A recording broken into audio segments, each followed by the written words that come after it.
this a go today here on Birds 365.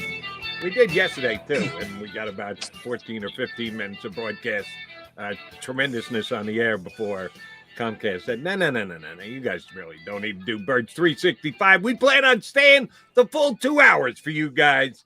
I would be Jody McDonald. You see in the Philly red shirt, I thought this was Birds 365. That's all right. We like the Phillies, too.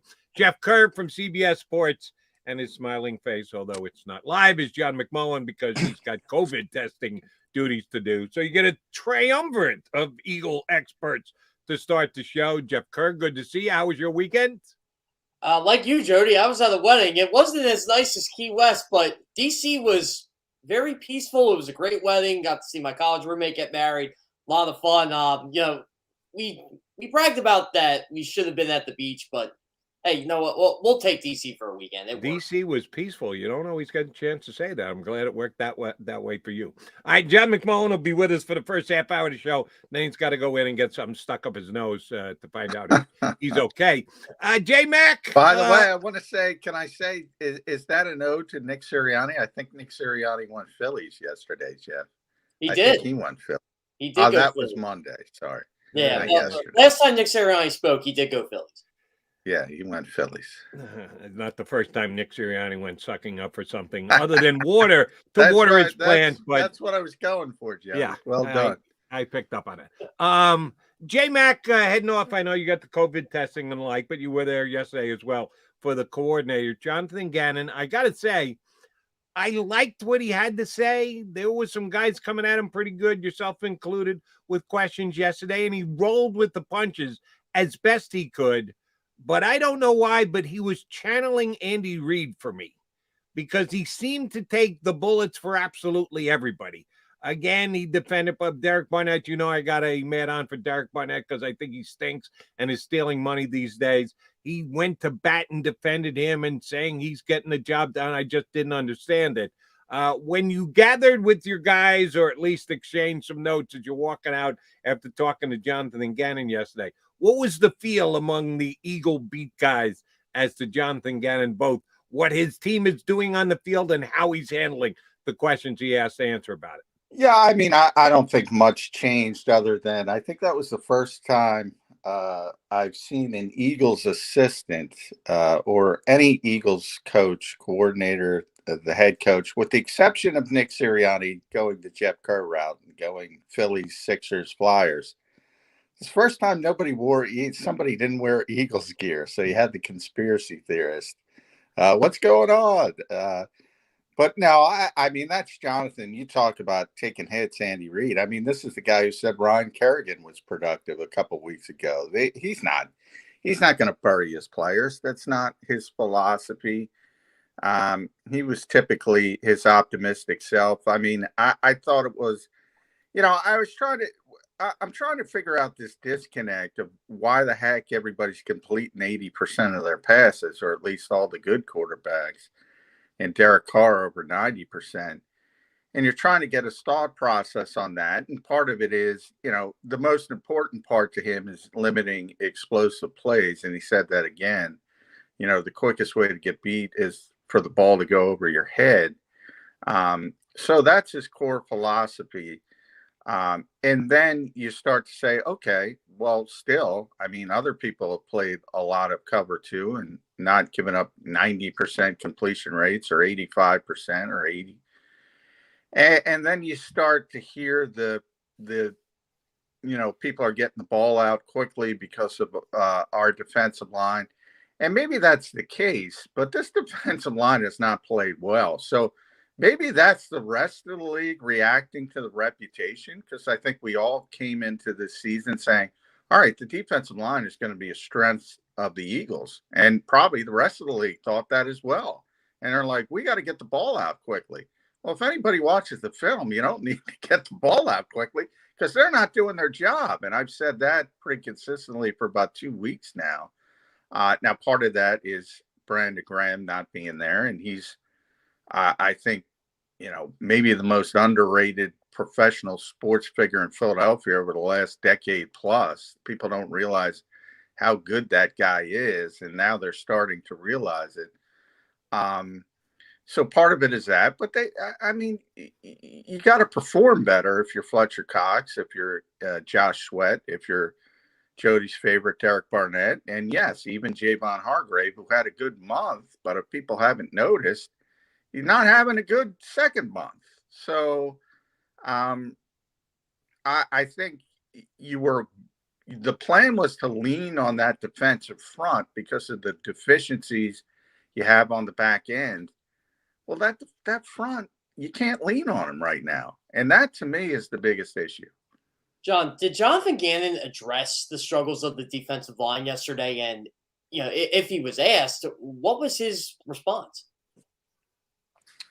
No, well, again, Jonathan isn't going to say so-and-so is playing poorly. I mean, and by the way, for people who criticize him for that, I think they'd criticize him even more if he did do that. And I don't know of any coach that does do that. Occasionally, you'll get a more gruff coordinator or head coach that'll say something like, we got to play better, or so-and-so's got to play better. But that's as far as it goes. I mean, that does no good.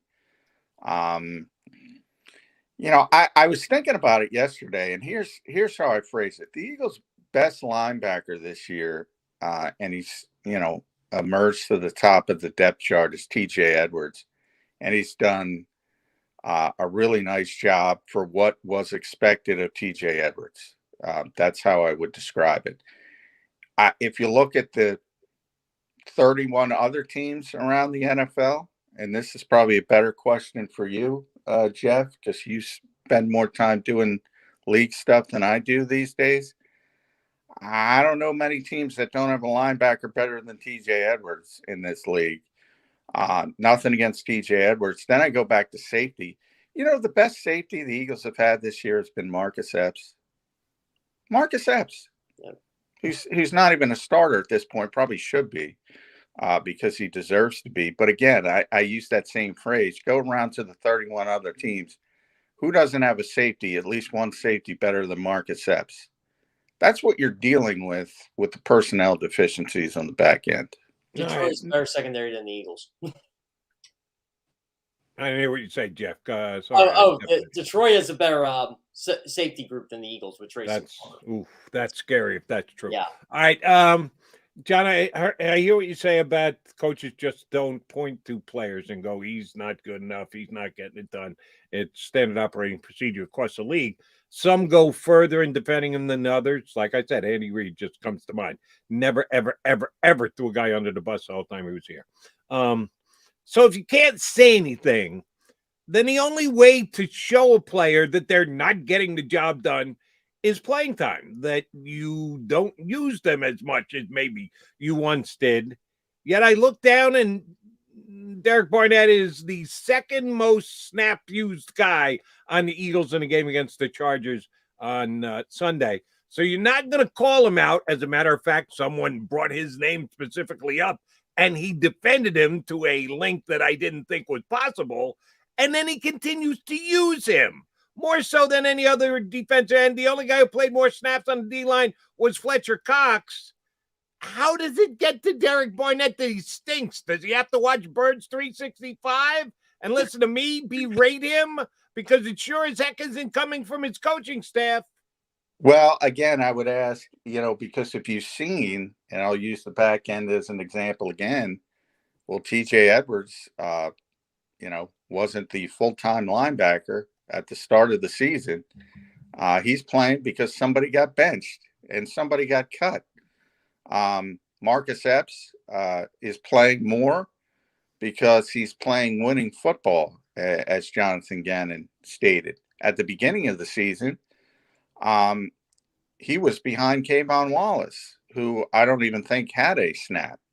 So there are adjustments being made as far as playing time. I would say, if Brandon Graham was healthy, I would say that's a more legitimate criticism.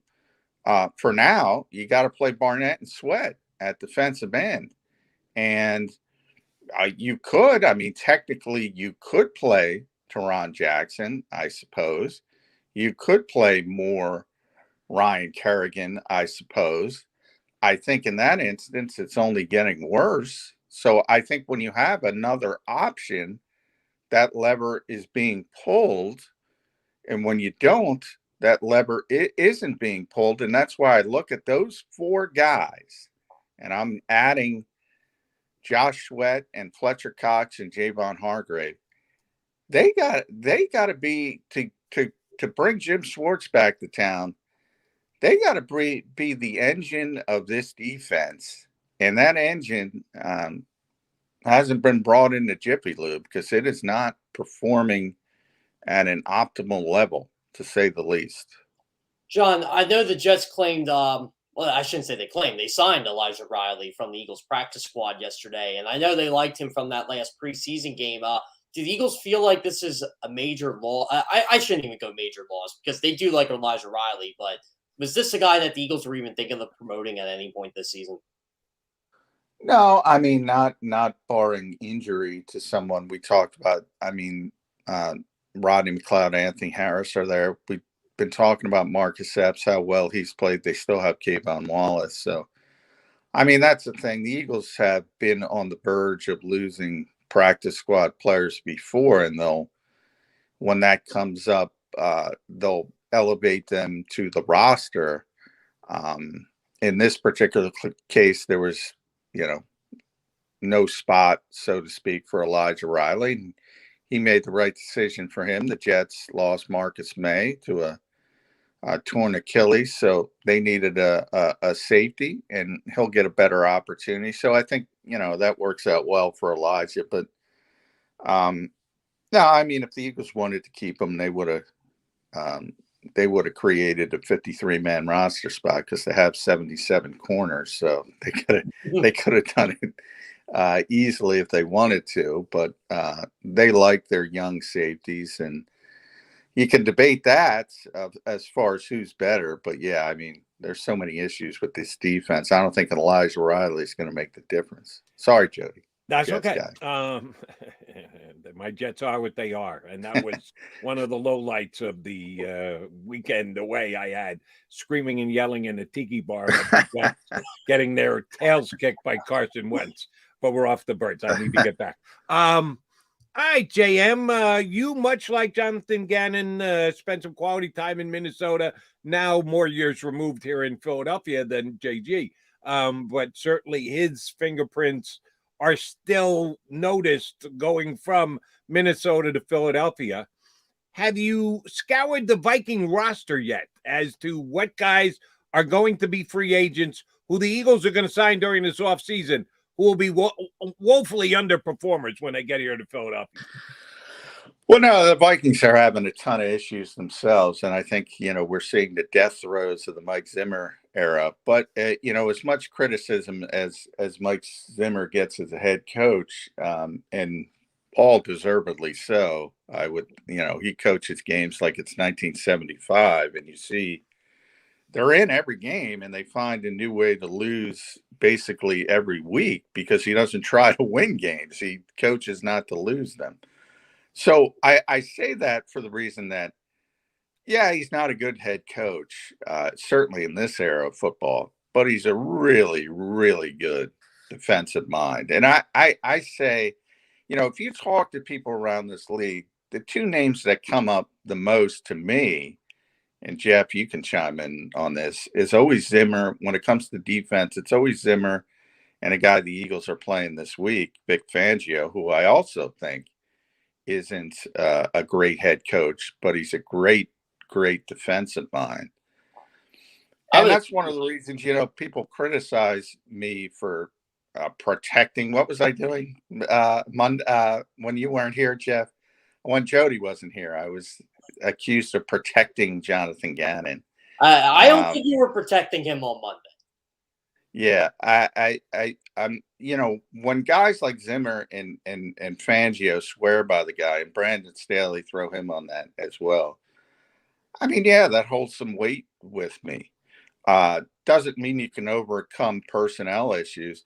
I'll tell you what, I would love to see this defense if they had a linebacker like Anthony Barr, or Eric Kendricks, or a safety like Harrison Smith.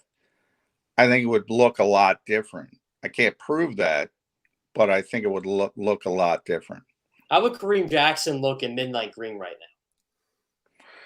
Yeah, a lot of players would look. I mean, Justin Simmons this week is what Darius Leonard I talk about because of Indy.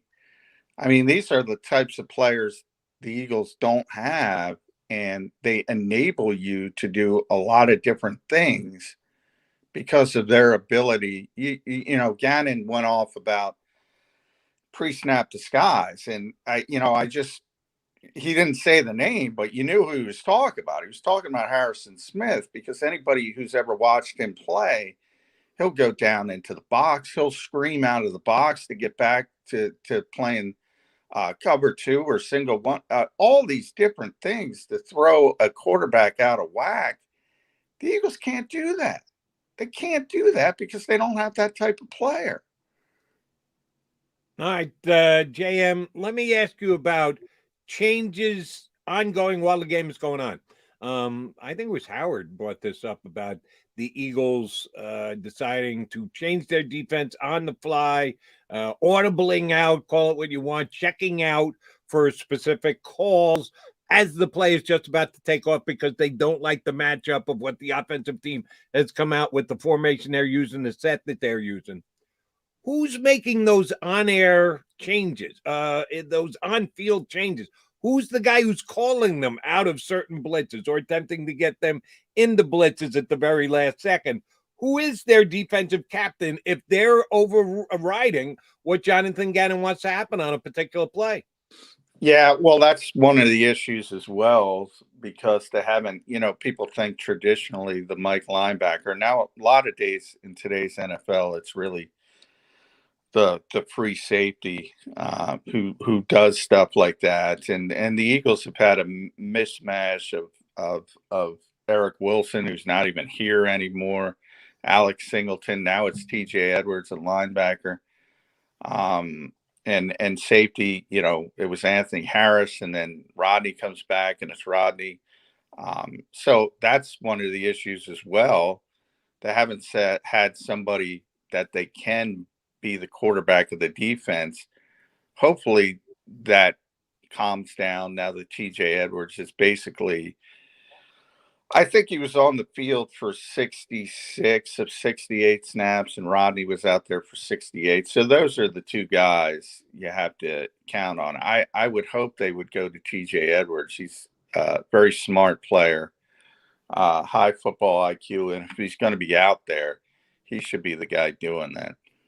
John, how did you feel Zach McPherson played on Sunday for the little bit he was in? It was fun. In fact, I was a little surprised. We talk about I as soon as I saw Slay had to leave, I said, "Uh-oh, here we go. They're just going to pick on 27," which sounds weird, by the way, because that's Malcolm Jenkins' number. And they didn't. And a lot of it was obviously the Eagles played a lot of zone in the second half. And that I think helped as well. So overall I thought he was fine, but I don't know if he was fine because they were, masking, hiding those deficiencies. But certainly the Chargers didn't take advantage of the fact that he was on the field. And that part surprised me a little bit from the Chargers' perspective. But nobody complains about stuff like that when you win. They only complain. The Chargers would have heard about that if they would have lost that game and said, "Why aren't you attacking the rookie corner who hasn't played?" I will say that, the Eagles have 75 different rookie corners now after they acquired Tay Gowan and Kerry Vincent, and most of them were inactive, and they finally waived Mac McCain, which was my prediction. That'll be Jordan Howard's spot. They haven't wanted Zach McPherson on the field, so that to me is a bigger red flag than him playing zone coverage. But against the Chargers, he was fine, and there was no overt grand mistakes. Now, part of it is Slay and Nelson and Maddox have been the strength of this defense. Think about that for a second, but that's been the case. Twofold defensive back question for you. Number one, would you recognize Mac McCain now that he's gone? He would not. No, I'm so disappointed because I wouldn't. I did see a picture. Somebody, Getty Images must have gotten a picture of him at one point because I saw somebody had a picture of him. He did get his number right Monday, Jody. Above and beyond Mac McCain, that's impressive. My other DB question is, how does Kayvon Wallace not get one defensive snap when as many DBs went down in the game on Sunday? And I know he's a safety and they needed corners, but they asked their safeties to cover because they're in zone as often as they are. What went wrong? Is he still partially injured, not 100%? Have they changed their opinion on him? At one point this year, it looked like he was going to be a starting safety for the Eagles. Now they're playing a game where guys are dropping like flies in the secondary, and he can't get one defensive snap. What has happened to their opinion of Kayvon Wallace? Yeah, that's kind of what I was talking about before when you said, why is Derek Barnett playing? And why, Derek Barnett's playing because he has to. Kayvon Wallace isn't playing because he got beat out by Marcus Epps, who's just a better player. And that's why he's not playing. Kayvon's one of those guys. I don't know. It's weird. Philadelphia's weird with certain guys. They latch on to certain guys. I call it skipping steps. I think Kayvon's one of those guys. For some reason, I don't know if it's personality. I don't know. They thought he was going to be a starting safety. I mean, he has not played well when he had the opportunities, and Marcus Epps just lapped him. And that's an example of where this coaching staff and TJ Edwards would be the other example. They're better, so they're playing. That's what it comes down to. Well, I think I might have an answer to the Kayvon Wallace thing. They see safety from Clemson, and they think, oh, the last safety from Clemson the Eagles drafted is in the Hall of Fame. So, there you go. I like it. Naturally, Kayvon Wallace is going to be in the Hall of Fame, and why isn't he playing? I digress. That 2020 draft class, John, since Jody brought up Kayvon Wallace, it's really not looking good right now. When you look at Rager, when you look at Davion, Jalen Hurts is probably the best pick, and he wasn't even supposed to start this year. So at least when he was drafted. So what's your quick evaluation of this draft class right now? Well, yeah, the Jalen Rager pick, that's going to haunt them for years.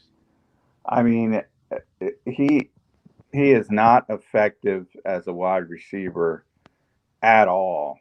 And you could see him pressing. He finally got the football once, and he's trying to make a play out of nothing, and I think he loses 6 yards. And then you have the obvious comp with Jefferson, who's a really good player. That one's going to – and then you got to double down, remember, because Rager's such an overt bust so early in his career. You got to double down and take another receiver in the next year who's going to work out. Devontae Smith is going to be a really good player. But still, if Jalen Rager, if you're right on him, you could go in a different direction, fill a different hole. And you don't feel that necessity to draft a wide receiver again. So there's so many reverberations to that failed pick. And, I always call it that Spider-Man meme. If you see Spider-Man pointing at himself, that's what the Eagles and the old coaching staff and the person, everybody's running away from Jalen Rager like he's a burning fire. Oh, I didn't want this guy. They wanted this guy. Oh, no, this guy won. Poor Jalen Rager. But at the end of the day, and why is he even playing at all at this point? We're talking so much about the defense. Quez Watkins has now officially replaced him as the so-called, wide receiver 2. Right. But you need 3 wide receivers. The Eagles haven't needed it as much in recent weeks because they played the Raiders and the Lions and the Chargers, who coincidentally are all bottom 5 run support teams on defense. So they've shifted their offense almost completely to be so run heavy. Well, that's going to change, or it should change moving forward when you stop playing every single team in the NFL that can't stop the run. At some point, you're going to find a team that can stop the run. And in theory, you want receivers on the field. The problem is, same as we talked about with defensive end. Well, who are you going to play? J.J. Arcega-Whiteside, Greg Ward? You got nobody else.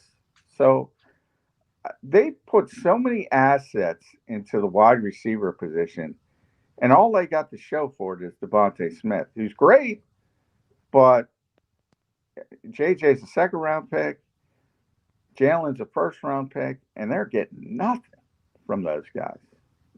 J-Mac, they made John Hightower one of their protected practice squad players this week. You're right. The wide receiver position hasn't been used much. Yes, they've run the ball effectively the last 2 weeks. Yes, it's going to be that much tougher against a Vic Fangio defense this upcoming week, and then a Saints defense, which has been one of the better ones in the league all year long. So it's going to get more difficult to run the football. They're going to be smart enough and good enough to watch the tape and go, oh, we got to take the running game away from the Eagles and put an extra guy into the box. So, yes, the Eagles are going to need someone other than Devontae Smith to step up a wide receiver. Is there any chance the return of John Hightower? Oh, boy. I think it speaks volumes that John Hightower isn't on this 53-man roster, and J.J. Arcega-Whiteside is, and Greg Ward is. So, yeah, no. I mean, he was elevated last week. Didn't play much, obviously. Made a bad decision on a kickoff return. Got an opportunity there. Backed the Eagles up from that standpoint. So, no, I mean, it's not as glaring. John was a 5th-round pick and Quez Watkins was a 6th-round pick. So you're just taking swings at that point. And, looks like you've got at least an overachiever as far as where he was drafted in Quez Watkins. I don't know. I still don't think he's a great receiver. He's just the second best receiver on this team. And no, I mean, that's where the criticism should be pointed at Howie Roseman and the personnel department and the assets that they poured into the wide receiver position have not reaped enough back in return. And that's why they were back in the top 10 this year and they had to take a wide receiver. I mean, there's no, as good as Devontae Smith is, and he had his best game as a pro, I think. And as I said, I think he's going to be a star in this league, especially when the Eagles get a more of a, as I call it, the high volume passer who can get the football down the field consistently. I think he's going to have really big numbers. He's always open. He's going to drop the football occasionally. It seems like that's, if you look at Jamar Chase, if you look at CD Lamb, it's sort of like the give and take you give it the modern receiver. Like they're going to drop one occasionally, but they're going to make so many big plays, it doesn't matter. I think Devontae Smith is going to be that guy. But the indictment of having to take another receiver in the top 10 after all the assets you poured into the position, that might be the biggest indictment of this organization of it all. Now, John, if we want to, they might have to triple dip here. I mean, their receiver position is bad enough. Do you go another receiver early next year, or do you try to get a veteran in there just to improve this? I try to get a veteran. I was screaming for a veteran all summer, and I think it would have helped. Just somebody, who's competent, knows how to line up, can move the chains. They don't need a superstar. I think they have a burgeoning superstar now at the wide receiver position. So they just got to fix the other parts of it. Obviously, Nick Sirianni wants to play 11 personnel if he had his druthers most of the time. So, yeah, you need – and he doesn't like to talk about X and Y and slot and flex and, says everybody plays everywhere. But that's not realistic when you get into the game. So you want a slot receiver and you want another outside receiver. to complement Devontae Smith, but you can get that in a lot of different ways, and you can go on the free agent market. And Quez Watkins can continue to develop, hopefully. But, yeah, it's still not a finished product, that's for sure. All right, JM, I want to get one league-wide question in with you. I know we were going to talk about this yesterday before Comcast kind of pulled the plug on Birds 365. Who knew Jonathan Gannon had stock in Xfinity internet service? He might very well. They're protecting him. They're protecting him. If he can take down the internet, it'd be nice if he could take down another team's opposing offense, but we'll see if he can actually get that done. No, I was referencing the Monday night game, which was so hard to watch. Every single play was a penalty in the second half of that game. It was mind-numbingly bad to watch. And there was actually some competitive football going on. It comes down to kicks right at the end. Should have been a great game to. It was a terrible game to watch because of all the flags, including the massive taunting call, which was equally as bad as the awful taunting call that the Eagles got against the Bucs several weeks ago. You and I are on the same page. The game is way over legislated. The referees are getting way more involved than they should be for the enjoyment of the National Football League fan. But they have before had these points of emphasis that they go heavy on in preseason, and then they kind of back it up a little. They don't announce that they're backing it up, but you just tell by the calls or lack thereof that they've had internal discussions that maybe we overstepped our boundaries. Are they going to do that with this taunting mess? Because there have been two outrageously bad calls that I saw. The Eagle one that I referenced against Leonard Fournette, which was a joke. And then what happened in the game between the Bears and the Raiders? The guy just looked at the sideline. He made a play and looked at the sideline and by accident bumped into the ref getting off the field, which some people were suggesting yesterday nationally.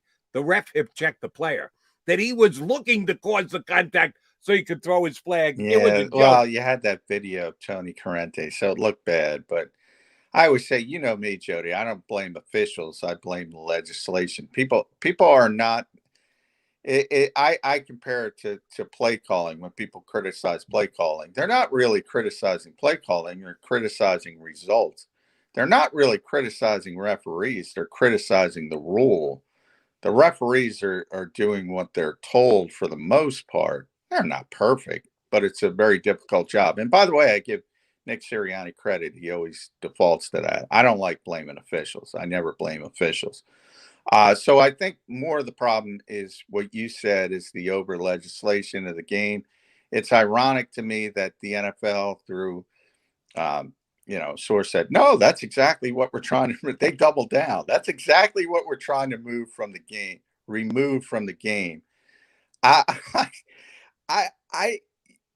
bring up the end of that game. I think that's the crutch of the NFL. It seems exciting. You got the great throw from Justin Fields. You're going back and forth. The Steelers go down and score again. You got the seesaw, the close game at the very end.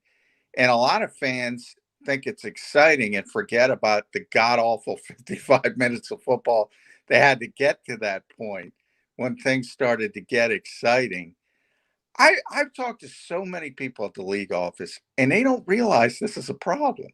They don't realize this is a problem, that this sport is. What do you mean? I've had that. When I say, do you think this sport is over? I'll use John Runyon because he's one I can put on the record, but people off the record. Do you realize this league is over legislated? And they'll say, what do you mean over legislated? They don't even realize it because nobody changes the channel. So from their perspective, it's so popular, they don't even look in the mirror, self-scout, whatever you want to say. Are we affecting this game? Are we making this game worse? And they are. And then the second part you said, Jody, sometimes this league thinks they're the Supreme Court. Well, we set this precedent. We can't change it. You can change it anytime you want. You could go in there today and say, you know what? This ain't working. Let's change it. This is no precedent.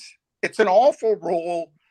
Sit the officials down. Say it's an awful rule. We made a mistake. There's 100, by the way. There are 100 awful rules they can do the same thing with, but they act. Oh, precedent. Oh, competitive advantage. And then, ironically, what proves that's a crock of you know what is COVID, because they don't give a you know what about competitive advantage. And they proved that during the whole COVID era where, hey, you're out of luck. Your quarterback thinks he's immunized. You're out of luck. Denver, your whole quarterback room is down. You're out of luck. That happened last year, as people remember. I don't know. I don't know. Well, I do know. This league is so popular, they don't care because you're not changing the channel. And by you're not, I'm not talking about you guys. I'm talking about fans. They're not changing the channel. And they accept it. So this is what they get. Yeah, and another key point is we at CBS, we talk about this on a Tuesday morning, on a Wednesday morning, and you get the BS pool reports. You know, honestly, John, I wouldn't mind this if the league would make that official, Tony Karenti, stand up on that podium, you know, before Mike Tomlin, before anybody else, and just give an explanation, but they'll never do it. Well, and I will say this, you know, because I think that was a horrible call, but Tony Karenti didn't make that rule. He's not responsible for that. No, he didn't. But, hold on. Let me ask both you guys, you league-wide guys. If Tony Karenti doesn't make that call, are you telling me somebody from the Roger Goodell or any of his underlings is going to call Tony Karenti and go, "How did you not throw the flag for tanking?" Do you really believe that would have happened? No. They might have. Then Tony Karenti made the call. John, you were giving the referees the pass. They're just taking directions. No, Tony Karenti, with the overall understanding of what the league is attempting to do, he made that call himself that I'm throwing the flag right here, right now. Because the guy looked at the other sideline 40 yards away. The main reason they're trying to take taunting out is they fear that it could lead to violence. There was no chance at violence. So that's a bad call by that referee. But this is here's where you and I go down different paths, Jody. I agree with you. They might have graded him down, whatever, but they wouldn't have said anything publicly. They had an opportunity. Now, granted, obviously it's unnamed sources, but you see the same national writers pointing the same thing. So we all know who that is, Jeff, pointing out the information. They doubled down. They said, no, that's exactly what we're trying to take out of the game. So they're not only saying Tony Karenti was right, they're doubling down on the fact that he was right. That's where I say that's what they want. Now, your point is well taken. If he didn't put the flag in, and if he didn't take the flag out of his pocket, it wouldn't matter. They weren't going to criticize him. They weren't going, oh, you should have flagged Cassius Marsh. So ultimately it doesn't matter. But the fact that they doubled down and said, this is exactly what we're trying to take out of the game, that tells me it's a league problem. It's not a Tony Karenti problem. That's my framing of it. I would say it's both, but that's okay because you're right. When they backed Tony's call, they said, yeah, he was just doing as he was schooled to do, but he did do it on his own. So shame on both of them. And yes, popularity gets pomposity because the NFL is just going to continue to go, change our game. Yeah, no, that's not happening with us. Johnny Mac, no, you got to go get a COVID test. Thank you very much for hopping on. I'll get back with you again tomorrow morning at the top of the show. Have a good day. And who you talking to? Anybody other than the doctor? You got any players? Wednesday. So it's Nick Sirianni Wednesday. All the TV people there. So you'll see a lot of screaming and shouting, wrangling to try to get questions in. Then it's usually Darius Slay kicks off player availability. Darius always, but he's injured, so maybe not. So that'll be interesting. Now I got to ask you one more question. Now you brought up Darius Slay. Is Darius the guy who's actually going to, because we've had Fletcher Cox several weeks ago say, yeah, I don't play coverage on screenplays. This past week, Javon Hargrave said, yeah, I'm not the defensive coordinator when asked about should they be blitzing more.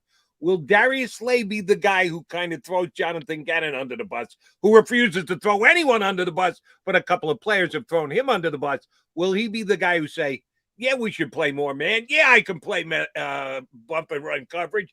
Don't look at me. Go ask the defensive coordinator. Will Darius Slay go there today? No, I don't. Slay is too smart. I mean, he'll say some goofy things, and he's got a hamstring injury, so I don't even know if he's going to talk. But typically leads off Wednesday. But no, he's a veteran guy. He's already been asked that question. He just already answered because he's a press coverage guy and he's asked to play so much zone. But he's also playing well, so that helps. And I do, because Fletcher. I do think that has been framed wrong with Fletcher. He said, I don't get paid to play screens, because for years he was one of the best defensive tackles in football playing the screen. I mean, he just had that natural innate ability to know when it was happening and peel off and get the guy. All he said was, I don't get paid to play screens, meaning I get paid to get the quarterback. Obviously, he gets paid to do everything, but he's always been a really good player against screens. So I just want to get that out there. All right, fair enough. Take Fletcher back. He get any sacks this I'm week? protecting No. Fletcher Cox. Now you're protecting Fletcher Cox. Who, oh, by the way, because Hargrave is getting more double teams, Fletcher's not getting them. They can't double team both of the tackles. One of the two of them's got to get a sack this week. Yeah, they're both. Well, you can with the inefficiency of Derek Barnett. You most certainly can. You got a point there. All right, thanks, J-Mac. Good testing. Hopefully you come back with nothing significant out of your nose. Yeah, it's always, Jimmy Kempski has that nightmare too. Something comes out on the Q-tip. Oh, you got to make sure you're clean and ready to go. That is John McMullen here with us on Birds 365. All right, Jeff Kerr and I are coming back. We've got a good guest coming up in hour number 2. We'll get our boy BLG, Brennan Lee Gowton of Bleeding Green Nation up. But I still have more questions for Jeff Kerr right here on Birds 365.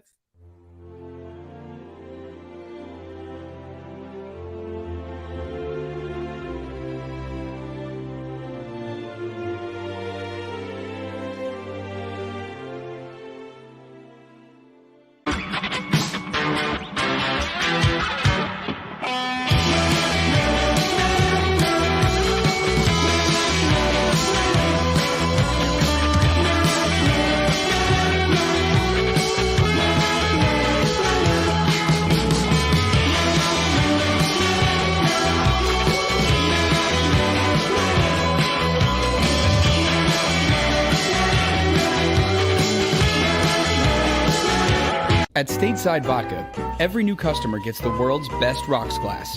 Free. What's that? A rocks glass? You're telling me that bottle is cut in half? You could say that. Holy shit. And you're telling me I can get one of these glasses for free? That's right. 1 free rocks glass per customer with each first-time purchase of Stateside Vodka. So good, it just disappears.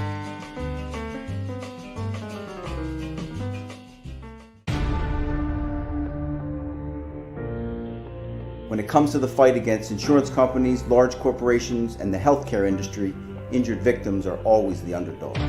But that doesn't worry us. At Messa & Associates, we're an injury law firm from Philadelphia, and we come to fight. Our clients know that they've got representation with a chip on its shoulder, and it's the same chip that makes Philly the toughest city in the country. Call 215-568-3500 or visit us online at messalaw.com. Messa & Associates, the toughest injury firm in Philadelphia. Basketball is part of how we grew up in this city, and every morning, IBEW Local 98 members take their best shot, building this city, rescuing our community from decay, and inspiring the young men and women of the region to take pride in who we are, like the Hawks who will never die. Local 98 members love tradition. John Doherty, business manager of Local 98, says it this way: the best way not to forget where you come from is to never leave. Go for the midnight dares. Go for the game. Go for the hits. Go for the fans.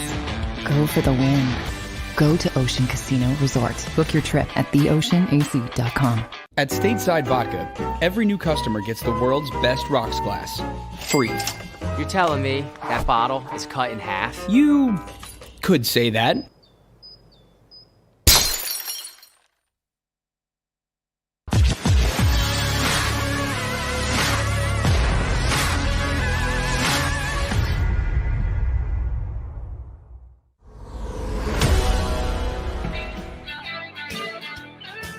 Here's a midweek edition of Birds 365. You got Jody McDonald and Jeff Kerr because John McMullen is off for COVID testing. He just spent the last 40-some-odd minutes with us.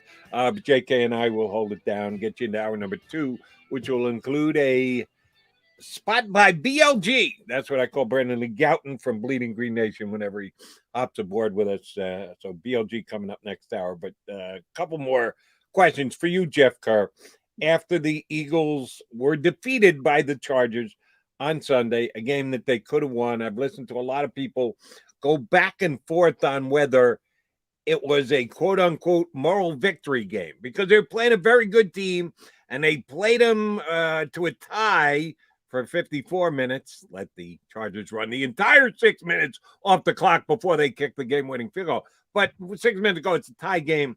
On whether it's a moral victory that they almost beat or could have beat a talented team with a pretty damn good record on Sunday, or was it, this is bad. They could have beaten, and they didn't. We've said it too many times this year. They could have won the game, but then they don't win the game. It's kind of a glass half full, glass half empty type of thing. Which side did you come down more on? Well, I consider it a moral victory, Jody. I fully expected the Eagles to play this team tough. I thought Nick Sirianni was going to run the ball a lot. He did. Jalen Hurts made a lot of plays he needed to make in that second half. Now, again, I harped on the Dallas Goedert miss and the Devonta Smith miss. They were bad, but overall, Jalen Hurts was not the reason this team lost the football game on Sunday. It was Jonathan Gannon going back to that two deep safety, what he was trying to do, trying to avoid the big plays, the Keenan Allen, Mike. Well, I hate to tell you, Jonathan Gannon, Mike Williams is banged up. Mike Williams is banged up. Bottom line, he still made a great catch off Darius Slay, but that was more of Justin Herbert putting the ball where only Mike Williams could catch it and Mike Williams just being Mike Williams. But Mike Williams was not going to go for 6 for 150 and a touchdown like he was prior to the knee injury against Baltimore. It just wasn't. Keenan Allen did Keenan Allen things. Keenan Allen has the most catches in NFL history through I think it's like how many career games or whatever the statistic is. The guy just makes plays. He's a good receiver. The Eagles didn't want to beat him downfield. That's fine, but this was a game where, and when I rewatched it, they did blitz more, but it wasn't enough. And sometimes when you blitz more, maybe you should blitz other people or have different blitz packages. It just doesn't feel like to me they have that. And I called 27-24. I got to pat myself on the back for this because I said this. I told Johnny Mac on Friday. I'll tell you what's going to happen. It's going to be tied late, and they're going to keep the ball late because the Eagles defense can't get off the field, and they're going to kick, essentially a walk-off field goal. I said there'd be no time left. It was 2 seconds, but that's pretty much what happened. I am not surprised by the Eagles' effort on Sunday. Nick Sirianni running the ball. The end result, I'm calling it a moral victory because anything other than that, I would have been disappointed. And kudos for you for not only getting the layout of the game right, but the score exactly right. I had 23-20. You and I were thinking exactly the same. Yeah. It'll be a late field goal by the Chargers. It'll lift them to victory. Tie game late, but you had it right on the score, which is very impressive. I get right every once in a while. What's that? I get it right every once in a while. Oh, shoot. No, that's more than getting it right. When you get the score right, getting it right is depicting the way the game goes. Getting the score exactly right is pretty damn impressive. All right, so the Eagles defense comes up small again in the final 6 minutes of the game. Jonathan Gannon gets questioned tremendously. Yours truly and others are putting him under a pretty big spotlight. One thing that John said when we had him on really did bother me, that the Eagles checked out a lot of blitzes the other day. They blitzed more than they did in even the previous game against the Lions, ineffective, didn't get to the quarterback. San Diego read it, saw it, knew it, got the ball out, checked into other plays against potential Eagle blitzes. So the chess game between the defense coordinator and the offensive coordinator certainly won by the Chargers, not by Jonathan Gannon. But on field, in the split second decisions being made by, quote unquote, the quarterback of the Eagle defense. John mentioned about 4 or 5 different guys who have done it this year, that the Eagles defensive in the huddle at the line of scrimmage play caller continues to change. Is that Jonathan Gannon's fault? Is that Howie Roseman's fault that he wasn't able to get a guy who is the unquestioned? Now, you have an injury. You have a guy, you make him your defensive quarterback, and he gets hurt. Well, then somebody's got to step into the lurch. That's not the case. The only guy who's gotten hurt is Brandon Graham, who hasn't been able to come back. They've had all these other guys who have either not been good enough and or haven't been able to get the job done. Who should take the blame for the fact that, my estimation, Jody McDonald's, the Eagles' defensive quarterback is ever-changing and not good enough? Who should be taking the hit for that? Well, I think the Eagles felt it was going to be Eric Wilson the entire season. Well, because he understood the defense, but Eric Wilson was god-awful. Let's just call a spade a spade. He was god-awful this year. And they did not expect him to be cut prior to week 9, but he was. So, yeah, they're scrambling. And, maybe they felt it was going to be Alex Singleton. That's not a positive answer for me.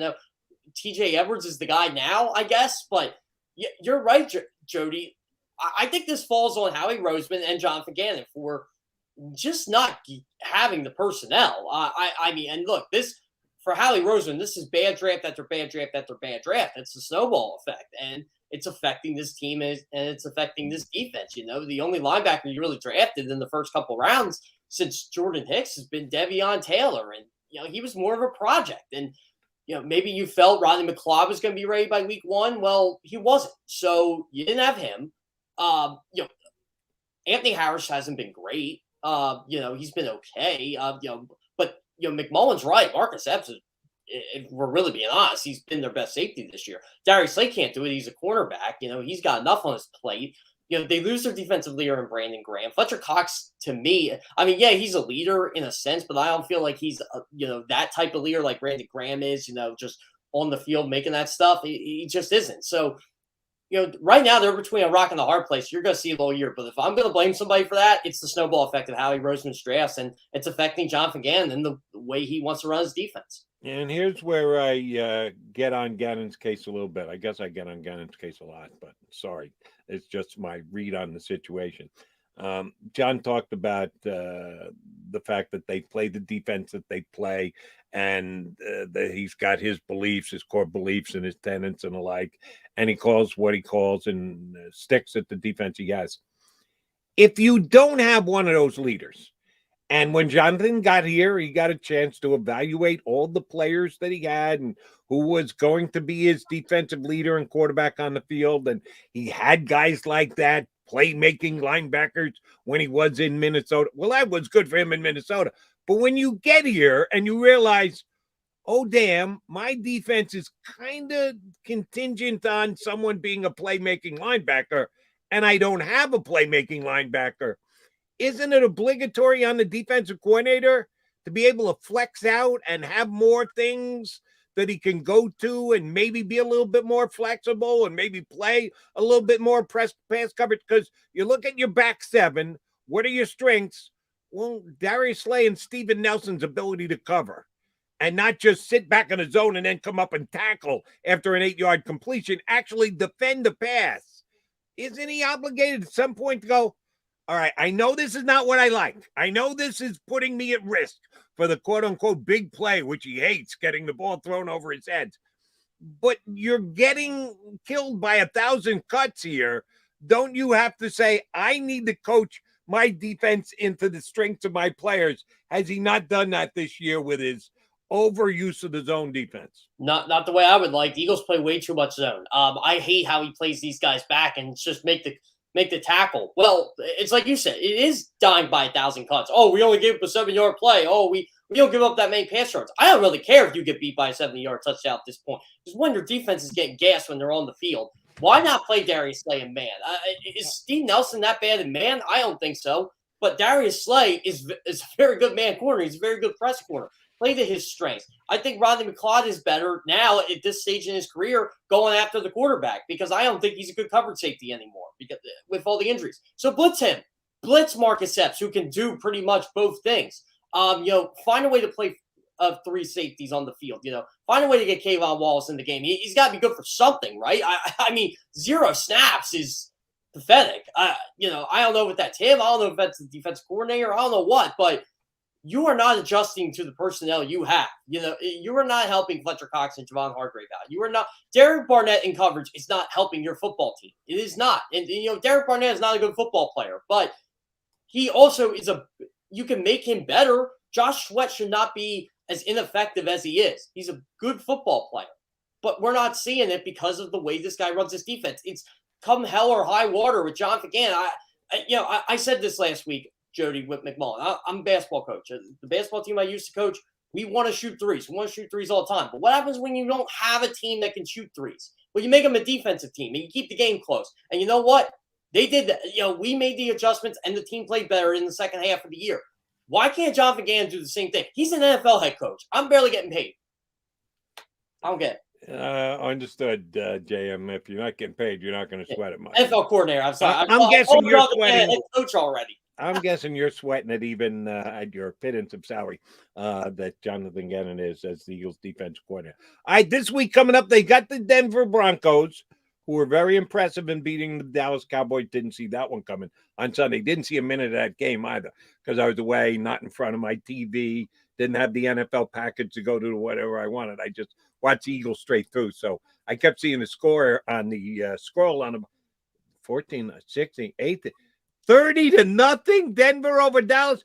Didn't see that coming. But the Broncos have been a mediocre team all year. That's just my evaluation of them, and we'll get more into it when we get closer to Friday. This game for the Eagles, Teddy Bridgewater, pretty good against the Dallas defense last week. They did throw the ball very effectively. We just going to see the same thing again? Are they just going to sit back and zone and watch? Because Teddy Bridgewater will throw it underneath. He'll get the ball out of his hands quickly. He doesn't need to be throwing it down the field. He's not a mad bomber type who's going to specifically try and beat them over the top and throw into that defense. Are we looking at the same exact thing again this weekend? The king of high completion rates is Teddy Bridgewater. Because I remember when Denver acquired him, they're like, oh, he completed 70% of his passes. I'm like, did you see the throws he made last year? He's checked down Teddy for a reason. So John McGann better play his corners up. He better play his safeties up, and he better go after this guy. I mean, Denver has a pretty good offensive line. It's a lot better than a lot of people give him credit for. But they have to go after this quarterback. They have to get him, under pressure. If they don't do that, with their receiving core, Jerry Jeudy's back, Courtland Sutton, KJ Hamler's hurt, obviously, but Tim Patrick's a really good receiver. Tim Patrick, where did this guy come from? Utah wide receiver. He had a decent year last year, and he's having a breakout year this year. Is that Teddy Bridgewater, or are we guys like myself just underrating Tim Patrick? Yeah, Tim Patrick's been underrated for a lot of years. He just seems to catch passes no matter who his quarterback is. He's always been like that fourth receiver in Denver, but with Hamler getting hurt, he had an opportunity to make plays from the slot, make plays on the outside, and you got to give Denver credit here for how they've kind of kept Tim Patrick around, even though they had Courtland. And look, Courtland Sutton was hurt last year, so Tim Patrick got an opportunity to play. It just seems like the guy always shows up. Now he's hurt, and now I think he's going to be a restricted free agent. This would be somebody I would love to see the Eagles get, but he's a good player. He's a really good player, and he's a guy that I think he's going to be Steven Nelson's responsibility on Sunday. I know the Eagles play zone coverage, but it feels like that's a guy Steve Nelson's going to have to show up against because someone's going to have to stop Jerry Jeudy, and Jerry Jeudy could just beat you, 6 ways to Sunday if you let him. So, I mean, this Denver offense, it should be better than what it is, and I think a lot of that has to do with the quarterback, and they went bargain hunting for a quarterback, and it bit them. But this team is 5-4. They have a good defense. They play hard for this head coach. They got off to a good start. I know they didn't beat any team over 500 until Sunday, but again, I have my reservations on the Dallas Cowboys too. So Sunday was my just dessert with them. But all right, Patrick has over 500 yards and 4 touchdowns. Something that not a lot of Eagle wide receivers can say at this stage. All right, Jeff kind of teed up his opinion on the Cowboys. Well, I'm going to further get his opinion on the Cowboys and the Giants, who I know he's been quite critical of here. Found a way to beat the Raiders this week. Another game I didn't get a chance to see enough of that. I just don't understand how it happened. We'll come back and talk more about teams in the NFC East here on Birds 365 next.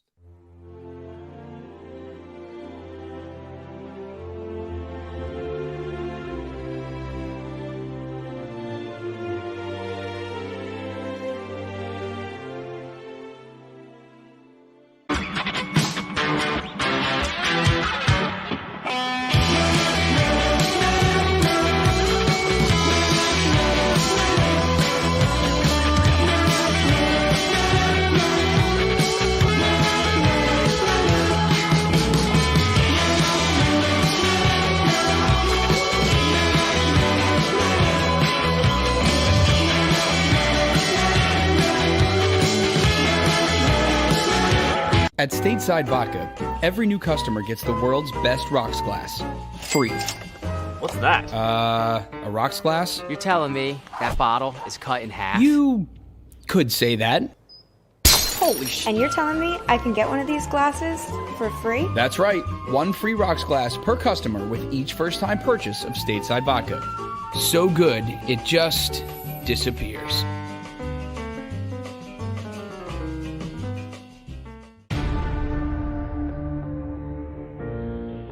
When it comes to the fight against insurance companies, large corporations, and the healthcare industry, injured victims are always the underdog. But that doesn't worry us. At Messon Associates, we're an injury law firm from Philadelphia, and we come to fight. Our clients know that they've got representation with a chip on its shoulder, and it's the same chip that makes Philly the toughest city in the country. Call 215-568-3500 or visit us online at messalaw.com. Messon Associates, the toughest injury firm in Philadelphia. Basketball is part of how we grew up in this city. And every morning, IBEW Local 98 members take their best shot building this city, rescuing our community from decay, and inspiring the young men and women of the region to take pride in who we are, like the Hawks who will never die. Local 98 members love tradition. John Doherty, business manager of Local 98, says it this way: the best way not to forget where you come from is to never leave. Go for the midnight dares. Go for the game. Go for the hits. Go for the fans. Go for the win. Go to Ocean Casino Resort. Book your trip at theoceanac.com. At Stateside Vodka, every new customer gets the world's best rocks glass, free. You're telling me that bottle is cut in half? You could say that.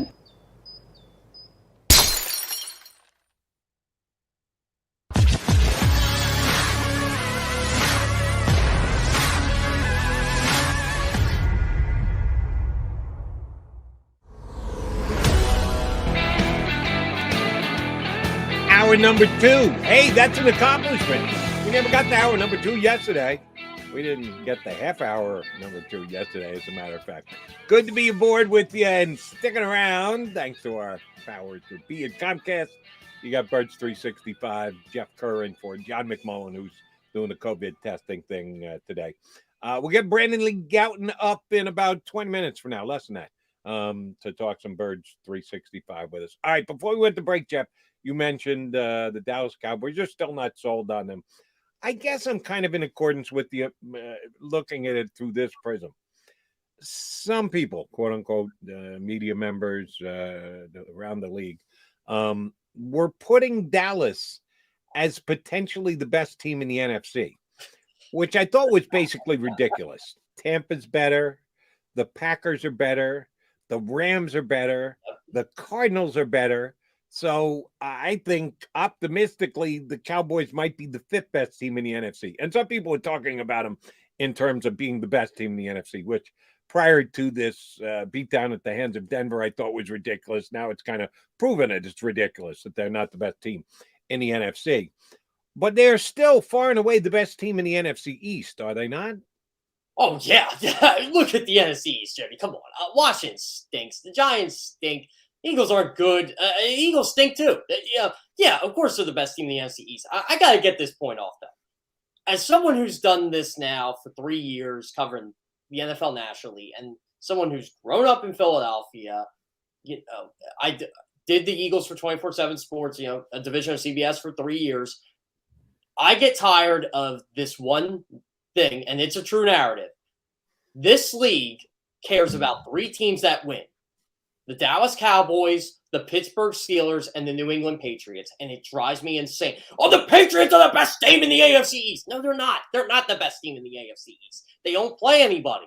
They play a third-place schedule. Buffalo is going to smoke that football team. I don't care they lost to Jacksonville. They're going to smoke them. Patriots aren't good. They have a good defense, but they want Bill Belichick to win in the worst way. It drives you insane. The Steelers always win. They just do. They're going to find a way to make the playoffs because they're the Steelers. Mike Tomlin's a good coach. I don't mind that, but when you say to me Dallas is the best team in the NFC, I'm like, have you watched the Cardinals? Have you watched the Packers with Aaron Rodgers? Have you watched the Rams? Have you watched the Bucks? Yeah, okay, they're amongst the best teams. That's because the NFC East is terrible. The NFC North stinks too. This is why I get on Green Bay as much as I do. The NFC North's terrible. The NFC East is terrible. Tampa has some competition in the NFC South. The Falcons can hold their own. I mean, I said earlier in the year they stink. I was clearly wrong about that. They can hold their own. The Saints are pretty good. I mean, they don't have their quarterback. They still have a good defense. The NFC West is loaded, and San Francisco's been a disappointment. But Seattle's good with Russell Wilson. They're just off to a bad start right now. And you know what the Rams and the Cardinals bring to the table. It just drives me insane when they want these 3 teams. And, I can even count the Packers in there. They really, for some reason, they want those 4 teams to be the best teams in the NFL. And I don't think – look, I know what it is. It's views, it's clicks, it's debate. For some reason, people seem to care who the Cowboys cut. Or should the Cowboys sign Odell Beckham? Why? So you can talk about it? It's a joke. All right, so I'm going to tie it down a little bit here when you say they want. Who's they? You need to further describe they. That's kind of a vague term. It is a vague they, but I feel like the league benefits. The league. It's like they're secretly look, I know people that are like this, that are higher ups. It's better when the Cowboys are good. It's better when the Steelers are good. It's better when the Patriots are good. Personally, Jody, I think the NFL would love it if the Buccaneers played the Patriots in the Super Bowl. Remember in 2007, all they wanted was the Cowboys-Patriots Super Bowl. It felt like the league was hoping Dallas would get there and hoping New England would get there undefeated, and they just have this glorious 110, 120 million people watching this game. I worked on team sites before. It's Dallas, Pittsburgh, New England. And if anybody else gets in the way of that, I'm not saying like it's a deterrent, but I've worked in this. Well, yeah, the Eagles are in the Super Bowl, but they're playing the Patriots, so we're going to focus on the Patriots this week. Well, that's great. I don't cover that. All right, so you're calling the media in general on the carpet. It's in general, yes. It's not anywhere. It's not where I work. It's everywhere. It's they're more of a talk. Look at First Take, for example. Perfect example. First Take. Yeah, but that's a whole. I know. Goes back to Skip Bayless Cowboy thing and Stephen A. He kind of got sucked into that. I'll cut Stephen A. a little slack on that one on the Cowboys. Now he plays it to the ultimate hilt. Is excellent at what he does. Yeah. He is. I actually admire Stephen A. because he's not falling into the trap. He's just helping he's a good journalist. I'll say that. He knows how to play the game. All right. I do want to get into this with you, and I want to carry it over with BLG as well. Before the year started, I'm pretty sure you were on the same page in the same neighborhood, maybe on the same pew as McMullen and I. What was your expectation for the Eagles and how it equated to their 1-loss record? What do you think the Eagles were going to do before the year started? So I had them ending up at 8-9. I think through 9 games, I had them at 4-5. I didn't think the Chargers were going to be as good as they were.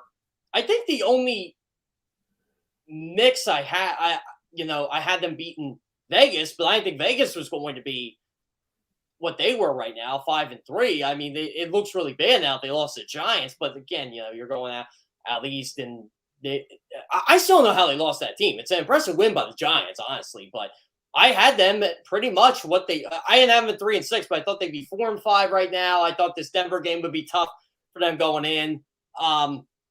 Again, this is about where I thought they'd be. Like I did not have playoff expectations. I didn't think the NFC was going to be as bad as it was after the top 5 teams, but it is what it is right now, Jody.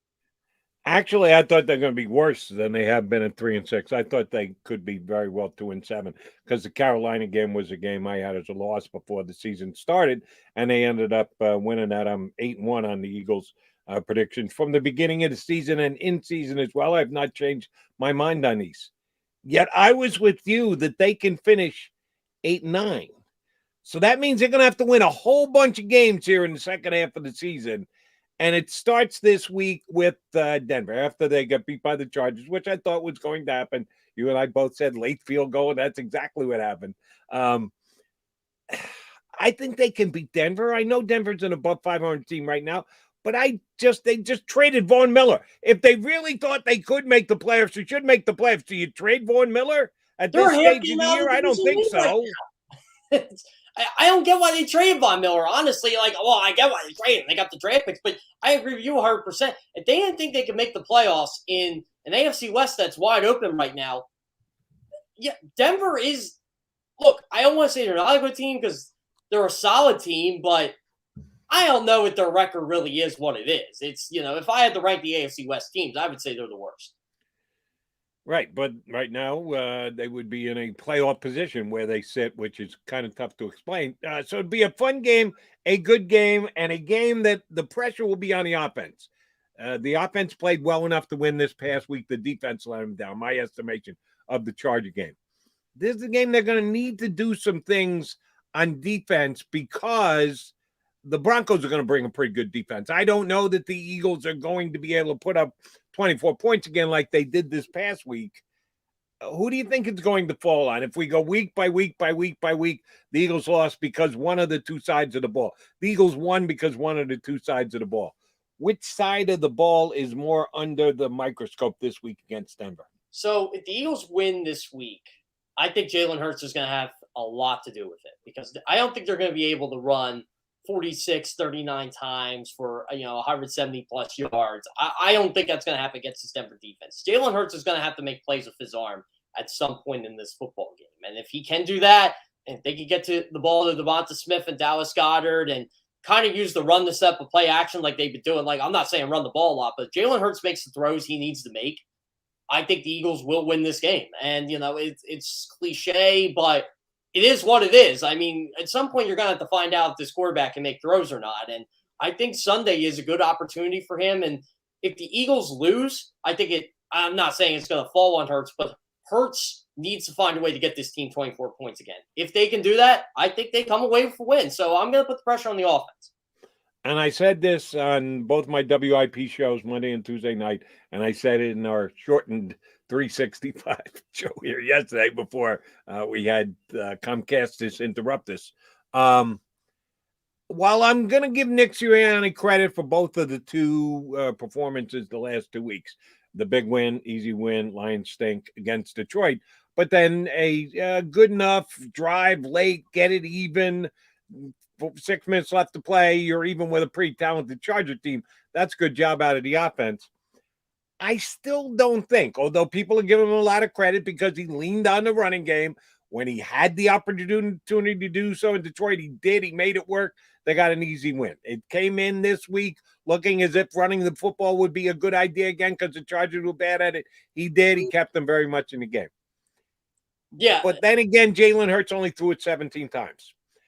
I still think he's looking for that perfect balance, even though he's taken less grief the last 2 weeks because I think the Eagles generally as a fan base like to run the football, that they're not afraid to go ground and pound and physically win a football game. And they've done that specifically last 2 weeks.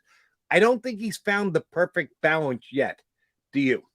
I don't think he has. I just think the last 2 weeks he looked at bad run defenses and said, you know what? We got to run the football here. I got to do what I can to win football games, which is what he should do as an NFL head coach. It's why I've kind of turned around a little bit on Nick Sirianni. I still get on for a lot of stuff, but I mean, he's run the football very effectively, and he's done what you should do when you face bad run defense. But you're right. I think he's looking for that back. Jalen Hurts should not be throwing the ball only 14 or 17 times, but that's how it's been the last 2 weeks. It is what it is. I don't think the Eagles are disguising Jalen Hurts' inabilities or anything like that. I think what they're doing is, look, this gives us the best chance to win games, and they could have come away with a win over the Chargers. I mean, honestly, Jody, the Eagles, they killed the Lions doing that strategy, and they almost beat the Chargers doing that. A much better football team than the Lions. Now you got Denver coming in who can stop the run. This is where I think you might find that more of a healthy balance. I don't think Nick Sirianni wants Jalen Hurts to throw the ball 35, 40 times Sunday. But if he can throw it 25, 30, I think Nick would be pretty happy with that. I'm not sure they found that perfect balance yet. Maybe this is the week. I don't think you're going to see him revert to, as you say, 35 plus times. That's not going to happen, even though it looks like Denver might be a team you could throw the ball against. No, their secondary is pretty damn good. They're going to need to run it again, but I just like to see a little bit more play action stuff this upcoming week against Denver. We'll talk about the game against the Chargers, the game against Denver, and the whole rest of the season with our next guest, BLG, Brandon Lee Gowton from Bleeding Green Nation, going to hop aboard here on Birds 365.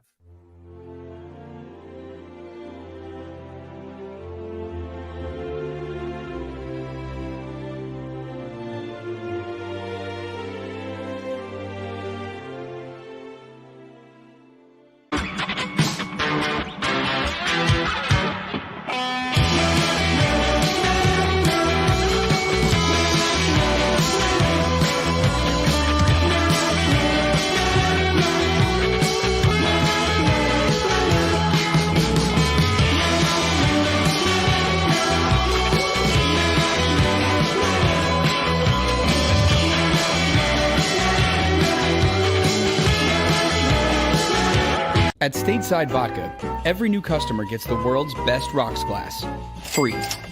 What's that? A rocks glass? You're telling me that bottle is cut in half? You could say that.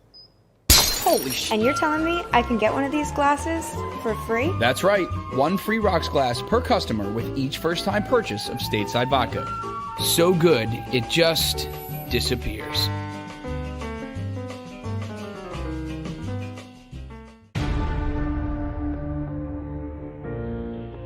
When it comes to the fight against insurance companies, large corporations, and the healthcare industry, injured victims are always the underdog. But that doesn't worry us. At Mess & Associates, we're an injury law firm from Philadelphia, and we come to fight. Our clients know that they've got representation with a chip on its shoulder, and it's the same chip that makes Philly the toughest city in the country. Call 215-568-3500 or visit us online at messalaw.com. Mess & Associates, the toughest injury firm in Philadelphia. Basketball is part of how we grew up in this city, and every morning, IBEW Local 98 members take their best shot building the city, rescuing our community from decay, and inspiring the young men and women of the region to take pride in who we are, like the Hawks who will never die. Local 98 members love tradition. John Doherty, business manager of Local 98, says it this way: the best way not to forget where you come from is to never leave. Go for the midnight dares. Go for the game. Go for the hits. Go for the fans. Go for the win. Go to Ocean Casino Resort. Book your trip at theoceanac.com. At Stateside Vodka, every new customer gets the world's best rocks glass, free. You're telling me that bottle is cut in half? You could say that.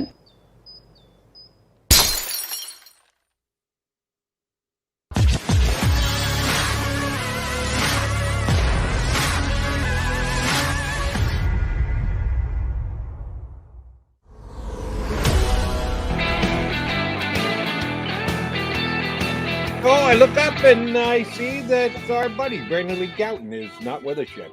We did say 20 minutes after the hour. I guess I went to break about 45 seconds too early. We're efforting to get BLG up here to join us and talk some Eagles from a perspective of 3-6 start. which, by the way, Jeff Kerr, I talked to Ruben Frank last night, and he and I are on the exact same page here. The NFL needs to adjust this 17-game season. I know it's really nitpicky, but it does just hit home. When you're playing an odd number of games, you never get to the midway point of the season. The midway point was halftime of the Chargers and Eagles this week, which is just wrong. You can't have a midway point of a season in the middle of a game. How many years do you think we're going to have to wait until they get the 18th game on the schedule? I say it's going to be 3. I think they eventually do go to 18. It's funny covering the league. I was joking, hey guys, we're halfway done. They're like, well, half the teams aren't halfway done. Some are at 8 and some are at 9. It does get confusing.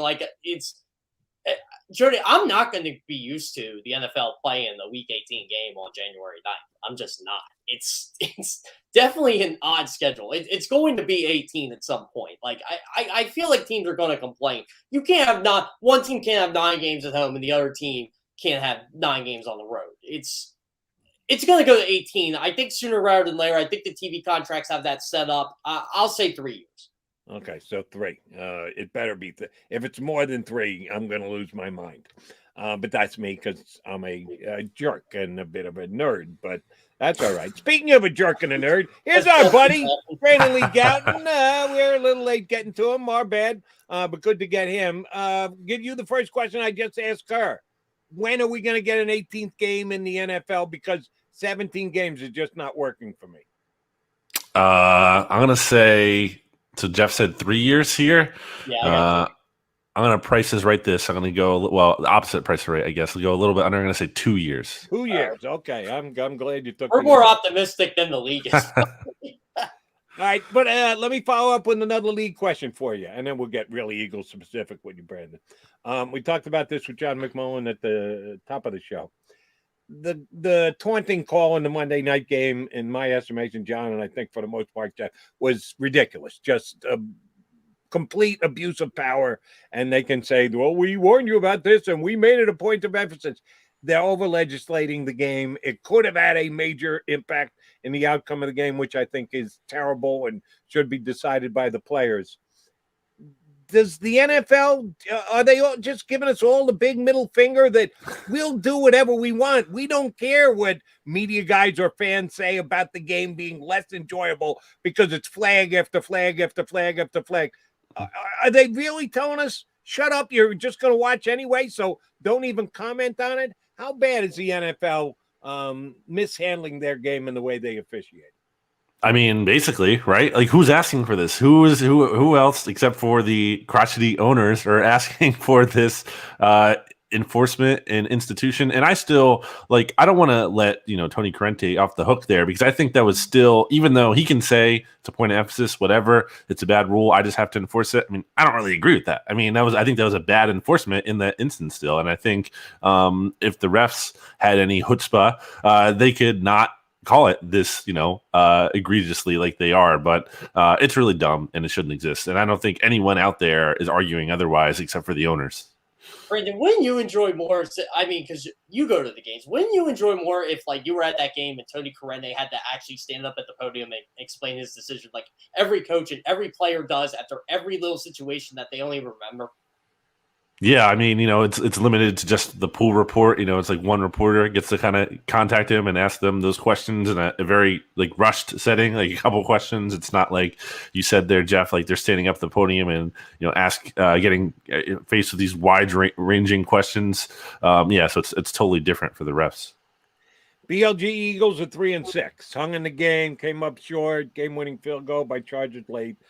So they see they're 3-6, but the schedule gets easier from here on in. But we basically evaluate the team and where they're at on a week-in, week-out basis. Who's been more disappointing for you so far, the Eagles this year, the head coach or the defensive coordinator? I think you have to say the defensive coordinator, because when you have a defense that gives up 5 quarterbacks who are completing 80% of their passes, I mean, that's just wild.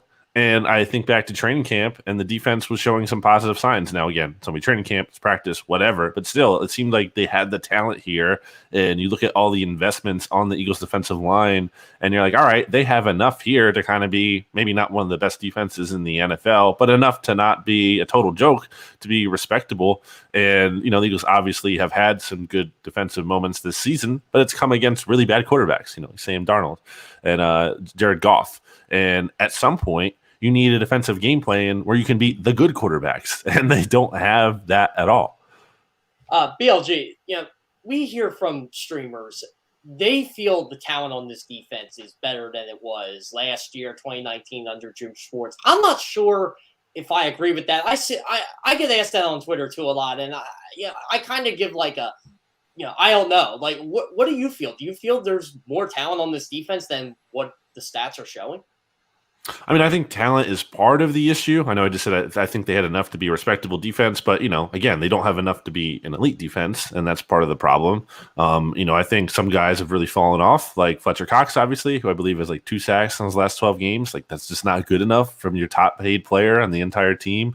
Javon Hargrave had a great start to the year, an all-pro kind of start to the year with 6 sacks in his first 5 games. But since then, in his last 4, he doesn't have 1. So they're not getting the production. You look at how the Eagles haven't spent resources, or if they haven't done it wisely. I'll put it this way: who have the Eagles drafted? Who was the last player the Eagles drafted on defense that opposing teams should really fear? Is it Josh Sweat? I mean, Josh Sweat I think is a nice player, but I don't think people are shaking in their boots because of Josh Sweat, who didn't do anything against the Chargers. I think it's it's not just about Ganon. I think that'd be scapegoat, or he would be a scapegoat for the front office's issues if we're not making it, or if we're making it only about him.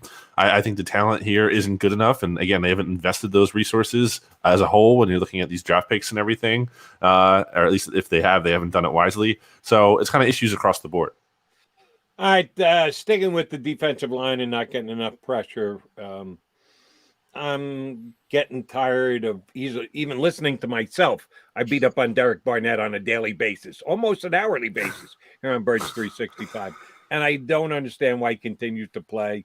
Last night, Ruben Frank told me. Today, John McMullen told me. Well, the other options are just as bad, if not worse, which I kind of find hard to believe. But even if I accept that, I got one more play here. Milt Williams. And I know that he hasn't put up numbers either, and he's played some, not nearly as much as Derek Barnett. And if you're not in there, if you're not getting snaps, you can't make any plays. Nobody gets any sacks or quarterback hits or hurries from the bench. That I figured out following football for 40 years.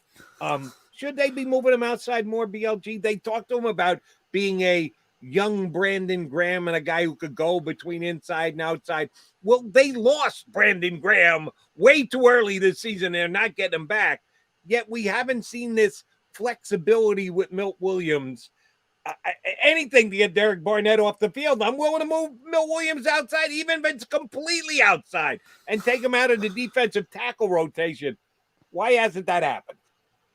It's a good question. I think, obviously no one's sitting, at least this team is not, maybe you are, Jody, but this team isn't sitting Derek Barnett or Barnett on the bench completely. I think you could get more of a rotation going, so he's not playing I think he was. He's one of the top 2 defensive linemen in terms of playing time in the last game.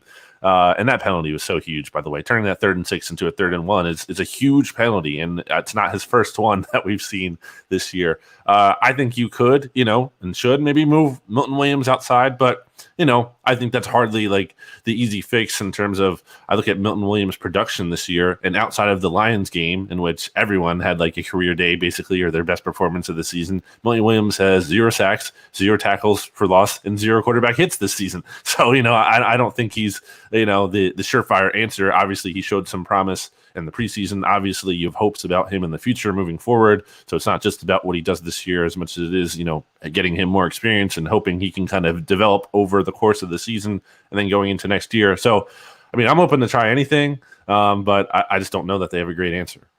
BLG, everybody in this stream has more receiving yards than Jalen Reagor the last 2 weeks. What do you do with this guy at this point? I never bought the Jalen Reagor, breakout talk this year. I said he did not have a great training camp when it came to like 11-on-11 drills. He did, he had those highlight catches and one-on-ones, but okay, that's not real football. That's just, I guess, a drill basically. And, we're seeing it manifest this season into him just being completely a non-factor. He's at 7.6 yards per reception, which is the worst in the NFL of any receiver. There's a good stat out there that he had 55 yards in his first game, which came on his first career catch against Washington in 2020. He hasn't topped 55 yards in a single game since then. It's just really disappointing. Obviously, he got banged up in the Lions game, and it seemed like some of those effects were still lingering in the Chargers game because they didn't have him return punts, and he obviously wasn't a big part of the game plan. Not that he should be anyway.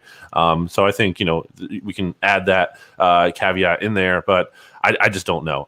What I would do is just not play him a ton because he's not good. I don't know what else you can say. And again, it's not like the Eagles have a bunch of amazing options behind him, but I just don't think Jalen Reagor is, much of anything for this offense other than I thought he showed some promise as, on some of those running plays against the Lions. And I think part of that is because it's Detroit.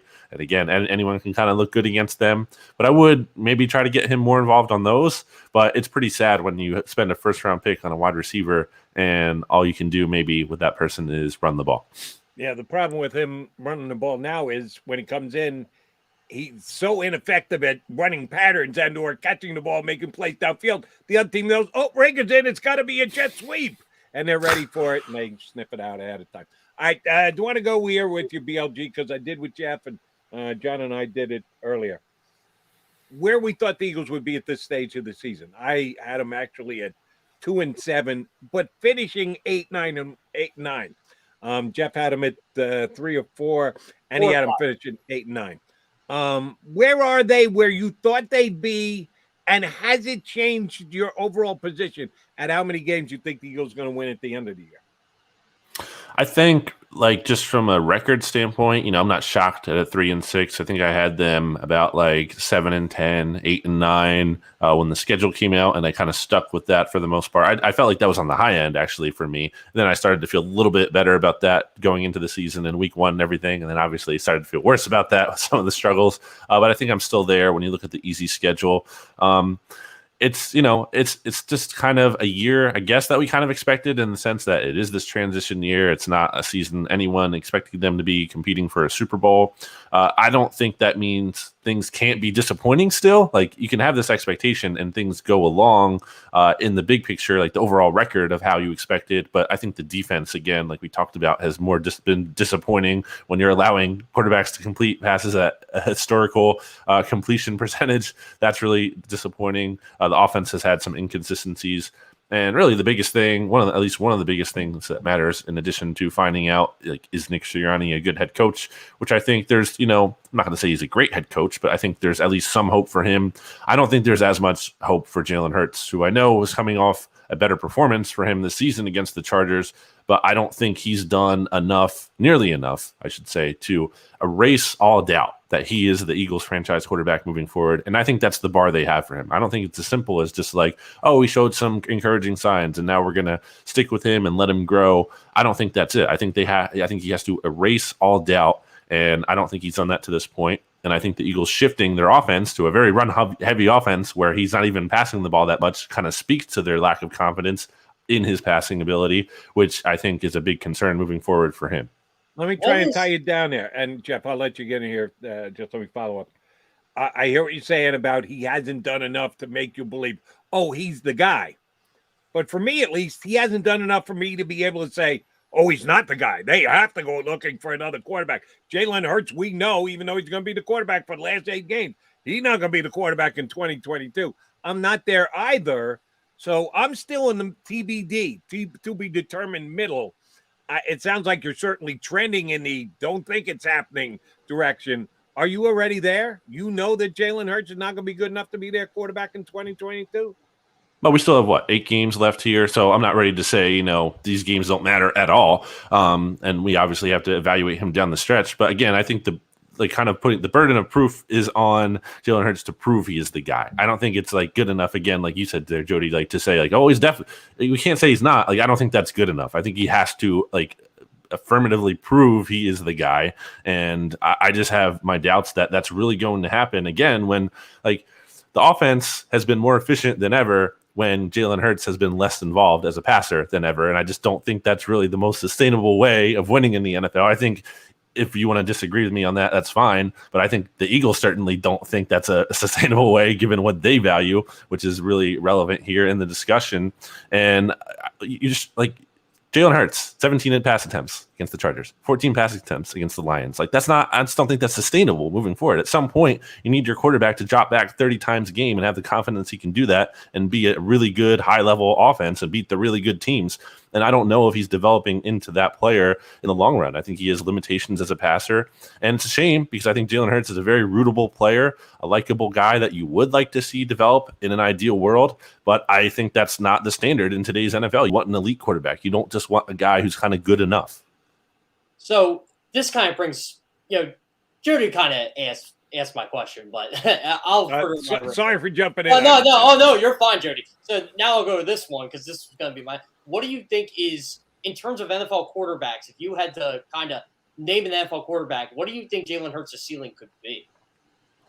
I think his ceiling is someone of like a guy who can get you into the playoffs and maybe kind of be one and done. I mean, I think that's kind of the where it's capped out at. I think, maybe like a Tyrod Taylor, one of these kind of just a solid. I think he belongs in the NFL. He's an NFL quarterback. I think he'd be a very high level backup, one of the best backups in the NFL. I think he's a low end starter.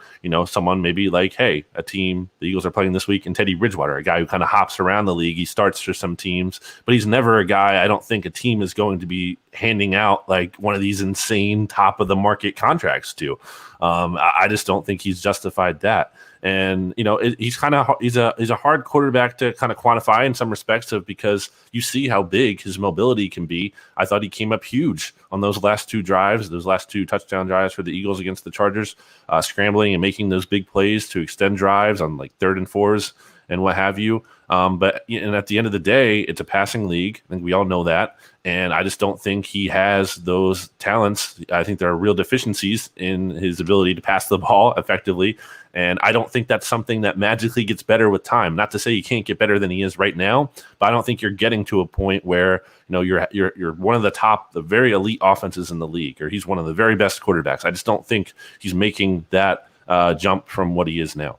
All right, BLG, I'm looking at the Eagle box score from this past week and the one the week before against the Lions, which was a nice blowout victory. It's always good when you get those because you can get some extra guys, some snaps, and some run and the like. But looking over the last several games, Devontae Smith, Dallas Goedert, since Hurts left, and basically nobody else in the passing game. Hey, talk about not sustainable. You said Hurts isn't sustainable, throwing it only 17 times. Agreed. And I think they're going to be forced to throw a little bit more because Denver will be better against the run than either of their last two opponents.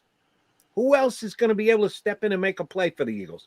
If they double Smith, which they may, if they bracket Goddard, which I would do if I were Denver, and someone else is getting one-on-one coverage and a chance to make a play, if he can read it right, get open, and the quarterback can deliver the football, who's that going to be on the Eagles?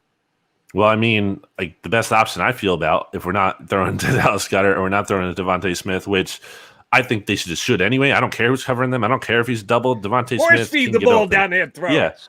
They should. I mean, Devontae Smith still isn't getting enough targets. Like 6 in a game is not enough. I know, it kind of fit the game because they weren't throwing as much, but like he should be getting like at least 10 a game because he can handle that and he's really good. And obviously Dallas Goedert should be getting a bunch too. But if we're taking them out of the equation, I mean, Quez Watkins isn't going to be a volume receiver for you, but he's obviously a big play guy. We know that, and I don't think we've kind of been able to see enough big plays from him. And maybe teams have been kind of keying in on him and trying to take that away. But still, I mean, there has to be kind of spots there, and you have to hit him. I believe there was a shot play, if I'm not mistaken, to Quez last week when the Eagles were backed up against their own goal line, and the throw was out of bounds by Jalen Hurts. So to kind of miss those, that's a big deal. So I think, it's Quez. Maybe you get the running backs involved in the passing game, but they're not really playing Kenny Gainwell at all right now, which I don't know what that's all about. So there aren't any great answers, really. BLG, we like to get on how he rose the first strings. It's clear he makes a lot of mistakes, but I got to defend him a little bit here on Top 10 Picks. Lane Johnson, he hit. Carson Wentz, he hit before the injury, and Devonta Smith's going to be a stud in this league. Now that the Eagles look like they're at least going to have 2 top 10 picks, I mean, do you feel confident that he can make these right picks? I guess, like, I get that that's the concern with everyone. I can't say I have full confidence in him because it's not just, it's some of the bad processes that have gone into it before. I know you picked up the good examples there of the top 10, and obviously there's, a better chance to hit on those because you're picking from very, very good talents as opposed to, things get a little bit murkier in the 20s. I guess, like, the way I think about it isn't just about that, because I don't think it's going to be as simple as the Eagles sitting at all those picks and making them, because if they do that, and I know a lot of people want to see that happen, and specifically probably want them to add a couple, defensive studs, and I bet a lot of people would say, hey, let's get, like a linebacker, a safety, and a defensive end, 3 picks, 3 defenders.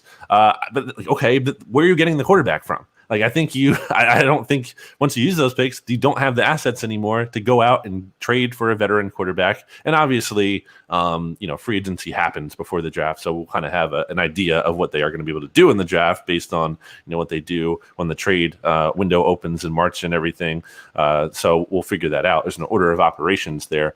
But that's the kind of way I think about it. I just don't necessarily assume they're going to have all those picks to spend. I think they're going to be pretty aggressive in trying to find a veteran quarterback. Whether that they can execute that trade, I don't know, because I think Russell Wilson, let's just say, for example, I don't know why he would want to come to Philly, and he has a no trade clause, so that's relevant. But yeah, to kind of answer your question about Howie and the picks, I'm not saying he can't get him right. I can't say I have supreme confidence without a doubt that he is. All right, so I'm really going to hold your feet to the fire here, BLG.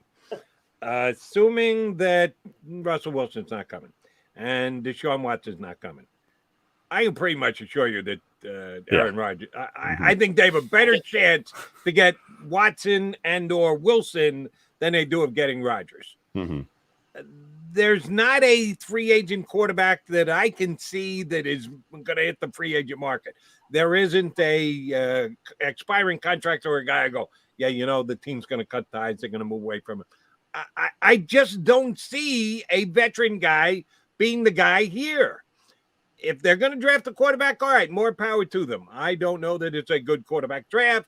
I don't know that I would use their highest pick, which will probably be the Dolphin one, on a quarterback. There'll probably be a quarterback off the board. Howie Roseman can't actually combine picks to move up to take a quarterback in this. I don't think it can happen. Jalen Hurts is going to be the quarterback of the Eagles again next year. Whether you like it, I like it, or anybody else like, there's a really good chance. I think it's better than 50% as we sit here right now that Jalen Hurts is the quarterback of the Eagles, no matter what he does in these next 8 games. I get what you're saying from a standpoint of, like, he might just be the last man standing there. But, like, I just don't think that's how the Eagles operate, Jody. Like, I don't think they just say good enough is good enough at the quarterback position, and we're just going to roll with this guy, even though we don't really feel great about it. They traded Carson Wentz. Jalen Hurts was drafted to be a backup. Guess what? He's going to start all the games this year. They're going to make all these moves to try and get a new quarterback. They're going to be thwarted. They're not going to get him. Guess what? Jalen Hurts is going to be the quarterback again next year. That's a 1-year thing, though. I don't think, like, they're going into this I just 1 year, 2 years. Are we splitting the hairs here, BLG? It's possible. It's possible from a standpoint of anything, or there's a chance. I think it's a lower than 50. I would say maybe, I don't know, a 20% chance, but, like, I don't know. I think you can't really discount how this offense has shifted, and I think there's a big reason that happened. I think early in the season, it's just a theory of mine, but I think early in the season they wanted to see what Jalen Hurts can do with his arm, and everyone's like, whoa, why did it take so long for them to start running the ball? Well, it's because they wanted to evaluate the starting quarterback and see if he could actually throw, and it turns out he really can't too well, or at least can't carry an offense that way, and now they're, again, running the ball at this very heavy rate. And I think that's because it's Nick Sirianni trying to do whatever he can to win now, because that's his job as a head coach. But I don't think it's really, setting the team up for long-term success. And I just feel like, we know how this organization works and how the owner and GM are really involved. And I can't help but wonder, did the head coach get the green light for, them to go to a run-heavy offense all of a sudden? Something that Jeffrey Lurie has complained about to Doug Pearson, even when it's worked in the past, reportedly. So that's where my mind is at. Well, now that we're bringing up the 2022 draft class here, the name I keep hearing that the best quarterback is, everybody wants to talk about Matt Corral and Malik Willis. Well, the name I keep hearing is Kenny Pickett. It's Kenny Pickett. You got to watch Kenny Pickett. I've watched a couple games now. Guy's got an arm. He's got some mobility. I think there's franchise quarterback potential in him, but I don't know if you would want to waste say they get the 2 or 3 pick here. I don't know if that's worth it. Is that something the Eagles are really going to have to evaluate this offseason? I just don't get the biggest sense that, I think they really prefer a veteran. I think that's the case. I think that's what they want to do. I don't know then what that becomes. Like Jody's saying, if they can't get that person, which is, there's a realistic chance that they can't.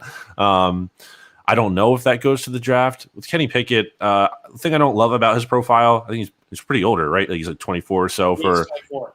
That's not great to me. That's not automatically disqualifying, so you can't succeed in the NFL. But I don't love that because he might just kind of be already what he is at this point, and I don't know, what the ceiling is like for him to improve and everything. So there's no easy answer here, and that's the frustrating, challenging part about all of this, and also why I think there is a lot of Jalen Hurts support, because it kind of manifests that of, well, if he's not the guy, then we don't have an answer. But I think that's, you can't just talk yourself into him because of that. You have to evaluate him in a vacuum, and is he good enough or not? And I don't think he has been to this point. And I don't know that Kenny Pickett is coming in here being the answer either, or Matt Corral or Malik Willis. I am intrigued by Matt Corral the most, but I'm not saying he's a surefire answer by any means. And that's kind of why the Eagles are in a tough spot. Let me, if we're going to go with a veteran quarterback, which I follow your line of thinking, BLG, it makes 100% sense. But if we're going to believe that the Eagles can get their hands on a veteran quarterback, let's set the bar high. Let's get that Mahomes guy. Andy Reid, you owe us. You never would have won a Super Bowl if you didn't get your job first here. Give us that Chad Henne. Mahomes guy. You give us Chad Henne probably, but not Patrick Mahomes. Yeah, there's a veteran for you. No, we don't need Chad Henne. BLG. I think Nick Sirianni's doing a decent job. I had a caller last night on WIP, or maybe it was Monday night. He must go tomorrow. It's got to be fired. I said, not happening. Stop, please. He's going to get the rest of this season. He's going to get another season on top of that. I don't think, unless the Eagles lose out, I don't think there's any way Nick Sirianni's going to be fired. Jonathan Gannon, his seat is still a little warm for me, but Sirianni's going to be here. And anyone who debates that, I think, is just being a hater, so shame on them. I think he's got a pretty good control of the roster. I think he's got of the locker room. Roster is Howie, but I think they're still playing hard for him, and I still think the players are giving damn close to maximum effort. But if they had a moment alone, Sirianni said, "I need you guys to talk." If he slammed the locker room door shut and they had a players-only meeting, give me one. If you need to go 2, that's fine. But give me the guy who would step up and run a players-only meeting if this team decided it needed one right now. That's a really good question. I think it kind of speaks to the lack of, because let's say if Malcolm Jenkins was here, you wouldn't even be asking me this question, Jody. We'd all know it'd be Malcolm Jenkins. And I didn't go, it's got to be a player. I should add this codicil to it. I think it would be Brandon Graham. If Graham was capable to be going out and playing, I think he is the vocal leader of this team. Well, it's nice to be able to do it when you're in the mix. He's not. He's done for the year, and hopefully he's going to come back next year. But if Brandon Graham isn't the guy, who is the guy who would stand up and say, here's what we need to do as a group? I think it'd be Rodney McLeod, just from the standpoint of, this is the guy who breaks down the huddle, before the games and everything. He's obviously been here for a little bit now, and he is a team captain, has been for 2 years in a row, and was really looked to replace Malcolm Jenkins when Jenkins was not kept. But it's just kind of a weird thing, because I think Rodney is a well-spoken guy, and I think players respect him. But Rodney McLeod isn't having, some amazing season or anything. And I think a lot of times, your leaders need to be your best players, the people who are producing results on the field and then can, back up that talk and everything. So I don't think they have an amazing leadership here. They obviously have some good guys. Jason Kelsey is in there as well. That's an obvious name to point to. But and part of the problem is with those names that I'm saying, those guys aren't going to be here for years to come. These are the guys in the twilight of their careers. Who's the leader moving forward? What is the next era of Eagles football, which is what the team is transitioning to? Who's going to step up? Which of these young guys is going to be a leader moving forward? And I don't know. There's really no good answer for that. Devontae Smith is, I think, kind of a quiet guy. Maybe it's him to some extent. I don't know about that. If Jalen Hurts is here, I don't know. There isn't really a surefire answer when it comes to projecting the leaders of the future on this team. Speaking of the next era of Eagles football, I did want to ask you about this, BLG. You've been pretty good critic of Miles Sanders in the past, and rightfully so. But I want to know, like, is Nick Sirianni going to commit to this run game when he eventually does return, or do the Eagles have to find out what they have in him just as much as they have to find out what they have in this quarterback? It's going to be really interesting to see what his playing time looks like when he gets back because, Jordan Howard's been effective. Boston Scott has been effective. Kenny Gainwell has kind of been in the doghouse, but he's still here. Like, I don't know that you're just, not using him at all. So I don't know. It's really weird to me because, again, you're having success right now. And I think some of that speaks to Jordan Howard and Boston Scott taking the yards that are there as opposed to trying to dance around. Now, the benefit of obviously kind of being able to dance around like Miles Sanders can is he has that home run ability, as we saw, in 2020 for sure, and being able to hit on those bigger plays. So there's some risk reward there.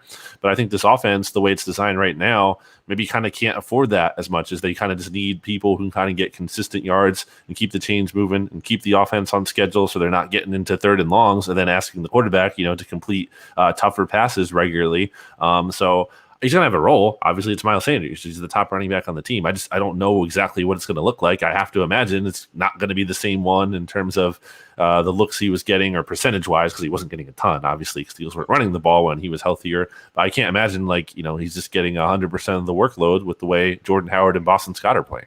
All right, BLG, you have every right to change your mind between now and Sunday's kickoff, and people should be on Bleeding Green Nation all week long. Beat either the written word, podcast, whatever else to get Brandon's up-to-date belief on the upcoming game. And we're going to ask you days in advance, but give you the right to change your mind between now and then. You don't even have to make a pick. Just tell me which way you're leaning between the Broncos and the Eagles going into the game on Sunday in Denver. I'm leaning towards the Eagles, and it's not necessarily about a supreme confidence in them as it is. I don't think the Broncos are as good as one might think they are after beating the Cowboys. I think that was kind of, the very best game they can put together. I don't think that's like their normal game. Also, the Cowboys have been owned by the Broncos, haven't beat them since 1995. So there's something about it where the Broncos just own that team. And the Cowboys obviously had their very worst game. So I think that was just kind of, I don't think that's indicative necessarily of what's to come, as it was just a bad week for the Cowboys and a really good week for the Broncos. I think Teddy Bridgewater is not anything super special at quarterback. And I think the Eagles defense has been able to, as we've mentioned, kind of handle those quarterbacks that aren't the elite quarterbacks in the NFL. That's not to say I know they're going to shut them down, but I think they can at least, hang with Teddy Bridgewater.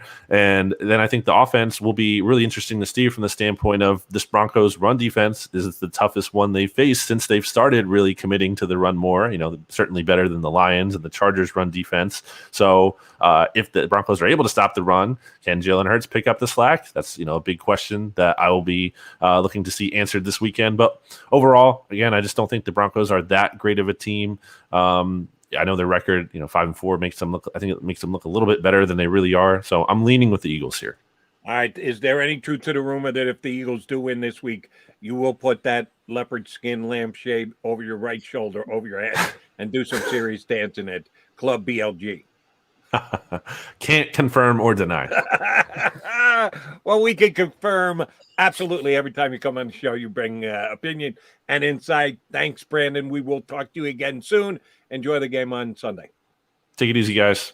Brandon Lee Gowton, Bleeding Green Nation. Always good when he hops aboard Birds 365. All right, Kerr McDonald coming back. No lampshades for either of us. Sunday, the final segment of it's just not happening. Neither one. We have to keep the shiny look we got going. Kerr McDonald coming back here on Birds 365 to put a bow on the show.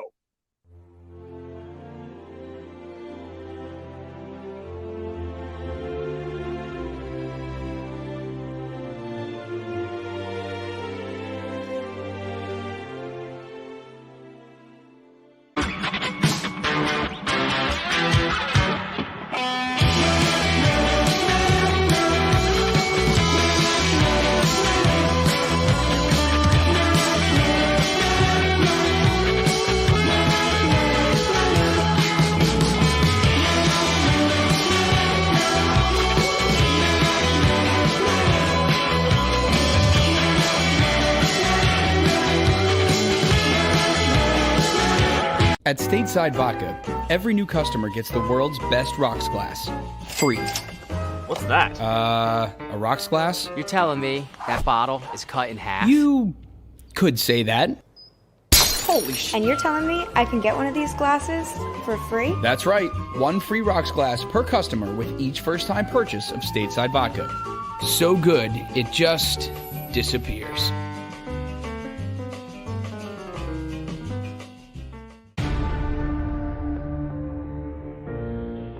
When it comes to the fight against insurance companies, large corporations, and the healthcare industry, injured victims are always the underdog. But that doesn't worry us. At Mess & Associates, we're an injury law firm from Philadelphia, and we come to fight. Our clients know that they've got representation with a chip on its shoulder, and it's the same chip that makes Philly the toughest city in the country. Call 215-568-3500 or visit us online at messalaw.com. Mess & Associates, the toughest injury firm in Philadelphia. Basketball is part of how we grew up in this city, and every morning, IBEW Local 98 members take their best shot building this city, rescuing our community from decay, and inspiring the young men and women of the region to take pride in who we are, like the Hawks who will never die. Local 98 members love tradition. John Doherty, business manager of Local 98, says it this way: the best way not to forget where you come from is to never leave. Go for the midnight dares. Go for the game. Go for the hits. Go for the fans. Go for the win. Go to Ocean Casino Resort. Book your trip at theoceanac.com. At Stateside Vodka, every new customer gets the world's best rocks glass. Free. You're telling me that bottle is cut in half? You could say that.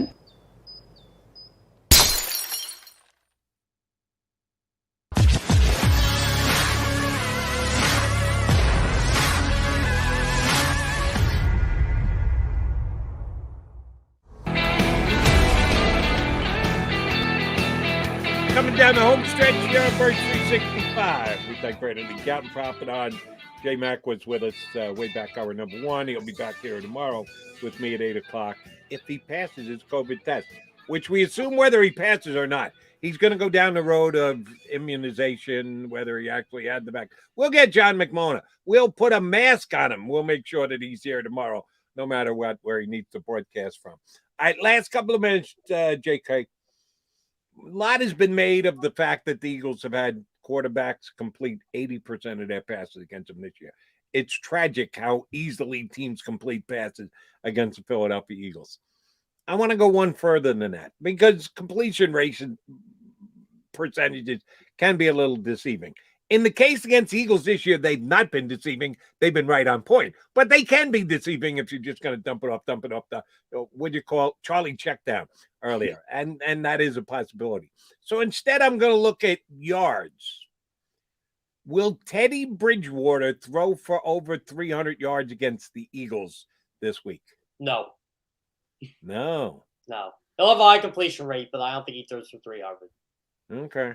So you're thinking Jerry Jeudy doesn't make a back-breaking play. The Jonathan Gannon defense will do what it does, not give up those big plays. Hey, I'll say if Teddy Bridgewater throws for 300 yards, Jonathan Gannon should just go up to the podium and send Nick Sirianni Sunday night because the Eagles are going to lose if that happens. I'm sorry. Like, Denver runs the ball too much with Melvin Gordon and Javonte Williams. Oh, by the way, the Eagles got to stop them too. That's going to be an issue. But Teddy, I don't think he throws for 300. I think he has a high completion rate because that's just what the Eagles' defense is. Yeah, he has thrown for 2,100 yards so far this year, which is not a jump off the page type number. 14 touchdowns, 5 interceptions. Also not a jump off the page type number. But he did have a real good game against the Cowboys last week in which they dominated the game. He does that every once in a while to you. He does do that. It's how can I put Teddy Bridgewater? He has one of those games where you're like, oh, I can see why he was a first-round pick. Oh, why did the Panthers get rid of him? Or, I honestly do think the Panthers made a mistake, getting rid of Teddy Bridgewater for Sam Darnold. I thought Teddy Bridgewater was better, but they just didn't like him. Yeah, and I'm looking at it right here, right now. It's game logged. Only 2 of the 9 games so far this year at over 300 yards. Against Jacksonville way back in week number 2, and then had a big game. And again, they lost against Vegas, but he threw for over 300 yards. Even a Dallas game, I was surprised. I thought it was more than that, only 249 yards. So he didn't need to throw for 300 though. That game was over in the early in the fourth quarter. They did run it right down the Cowboys' throats. So shame on them defensively. We'll see if the Eagles can be better, because I think they'll come in with the same game plan, try and run it first, and then open things up for Bridgewater, which hopefully is exactly the way the Eagles look at it as well. Start with the run and then expand the pass. I think that Nick Sirianni is still looking for that perfect balanced number. Will it come this weekend against the Broncos? We shall see. We'll talk more about it in the upcoming days here on Birds 365. Tomorrow, note in advance, buddy of mine, Brandon Cristal, who is a radio reporter for the Broncos, used to be my producer at 2 different outlets coming through. He's become a real good Bronco reporter on the air in Denver. He's going to join us to give us a certain Denver perspective for the upcoming game this week. So you want to be here tomorrow on Birds 365. Jeff Kerr, as always, outstanding job jumping into the fray. Thank you much for doing so. We will talk to you again soon enough, my friend.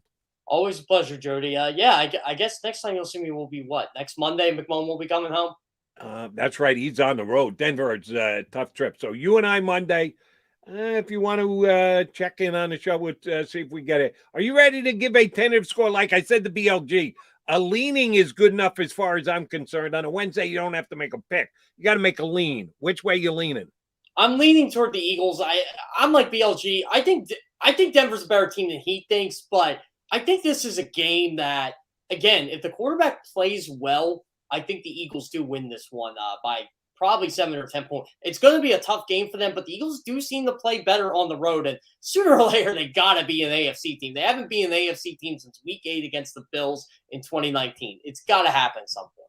Wow, they were 0 for the AFC last year? They are 0-8-1 in their last 9 games against AFC. I did not It's realize one of the it longest was that streaks bad. in NFL history. That is pretty sad. All right, let's open this week. Jeff, we'll get the pick from you later on in the week. Thank you for doing this today. Thanks to everybody who watched. We'll be back in 22 hours with more Birds 365.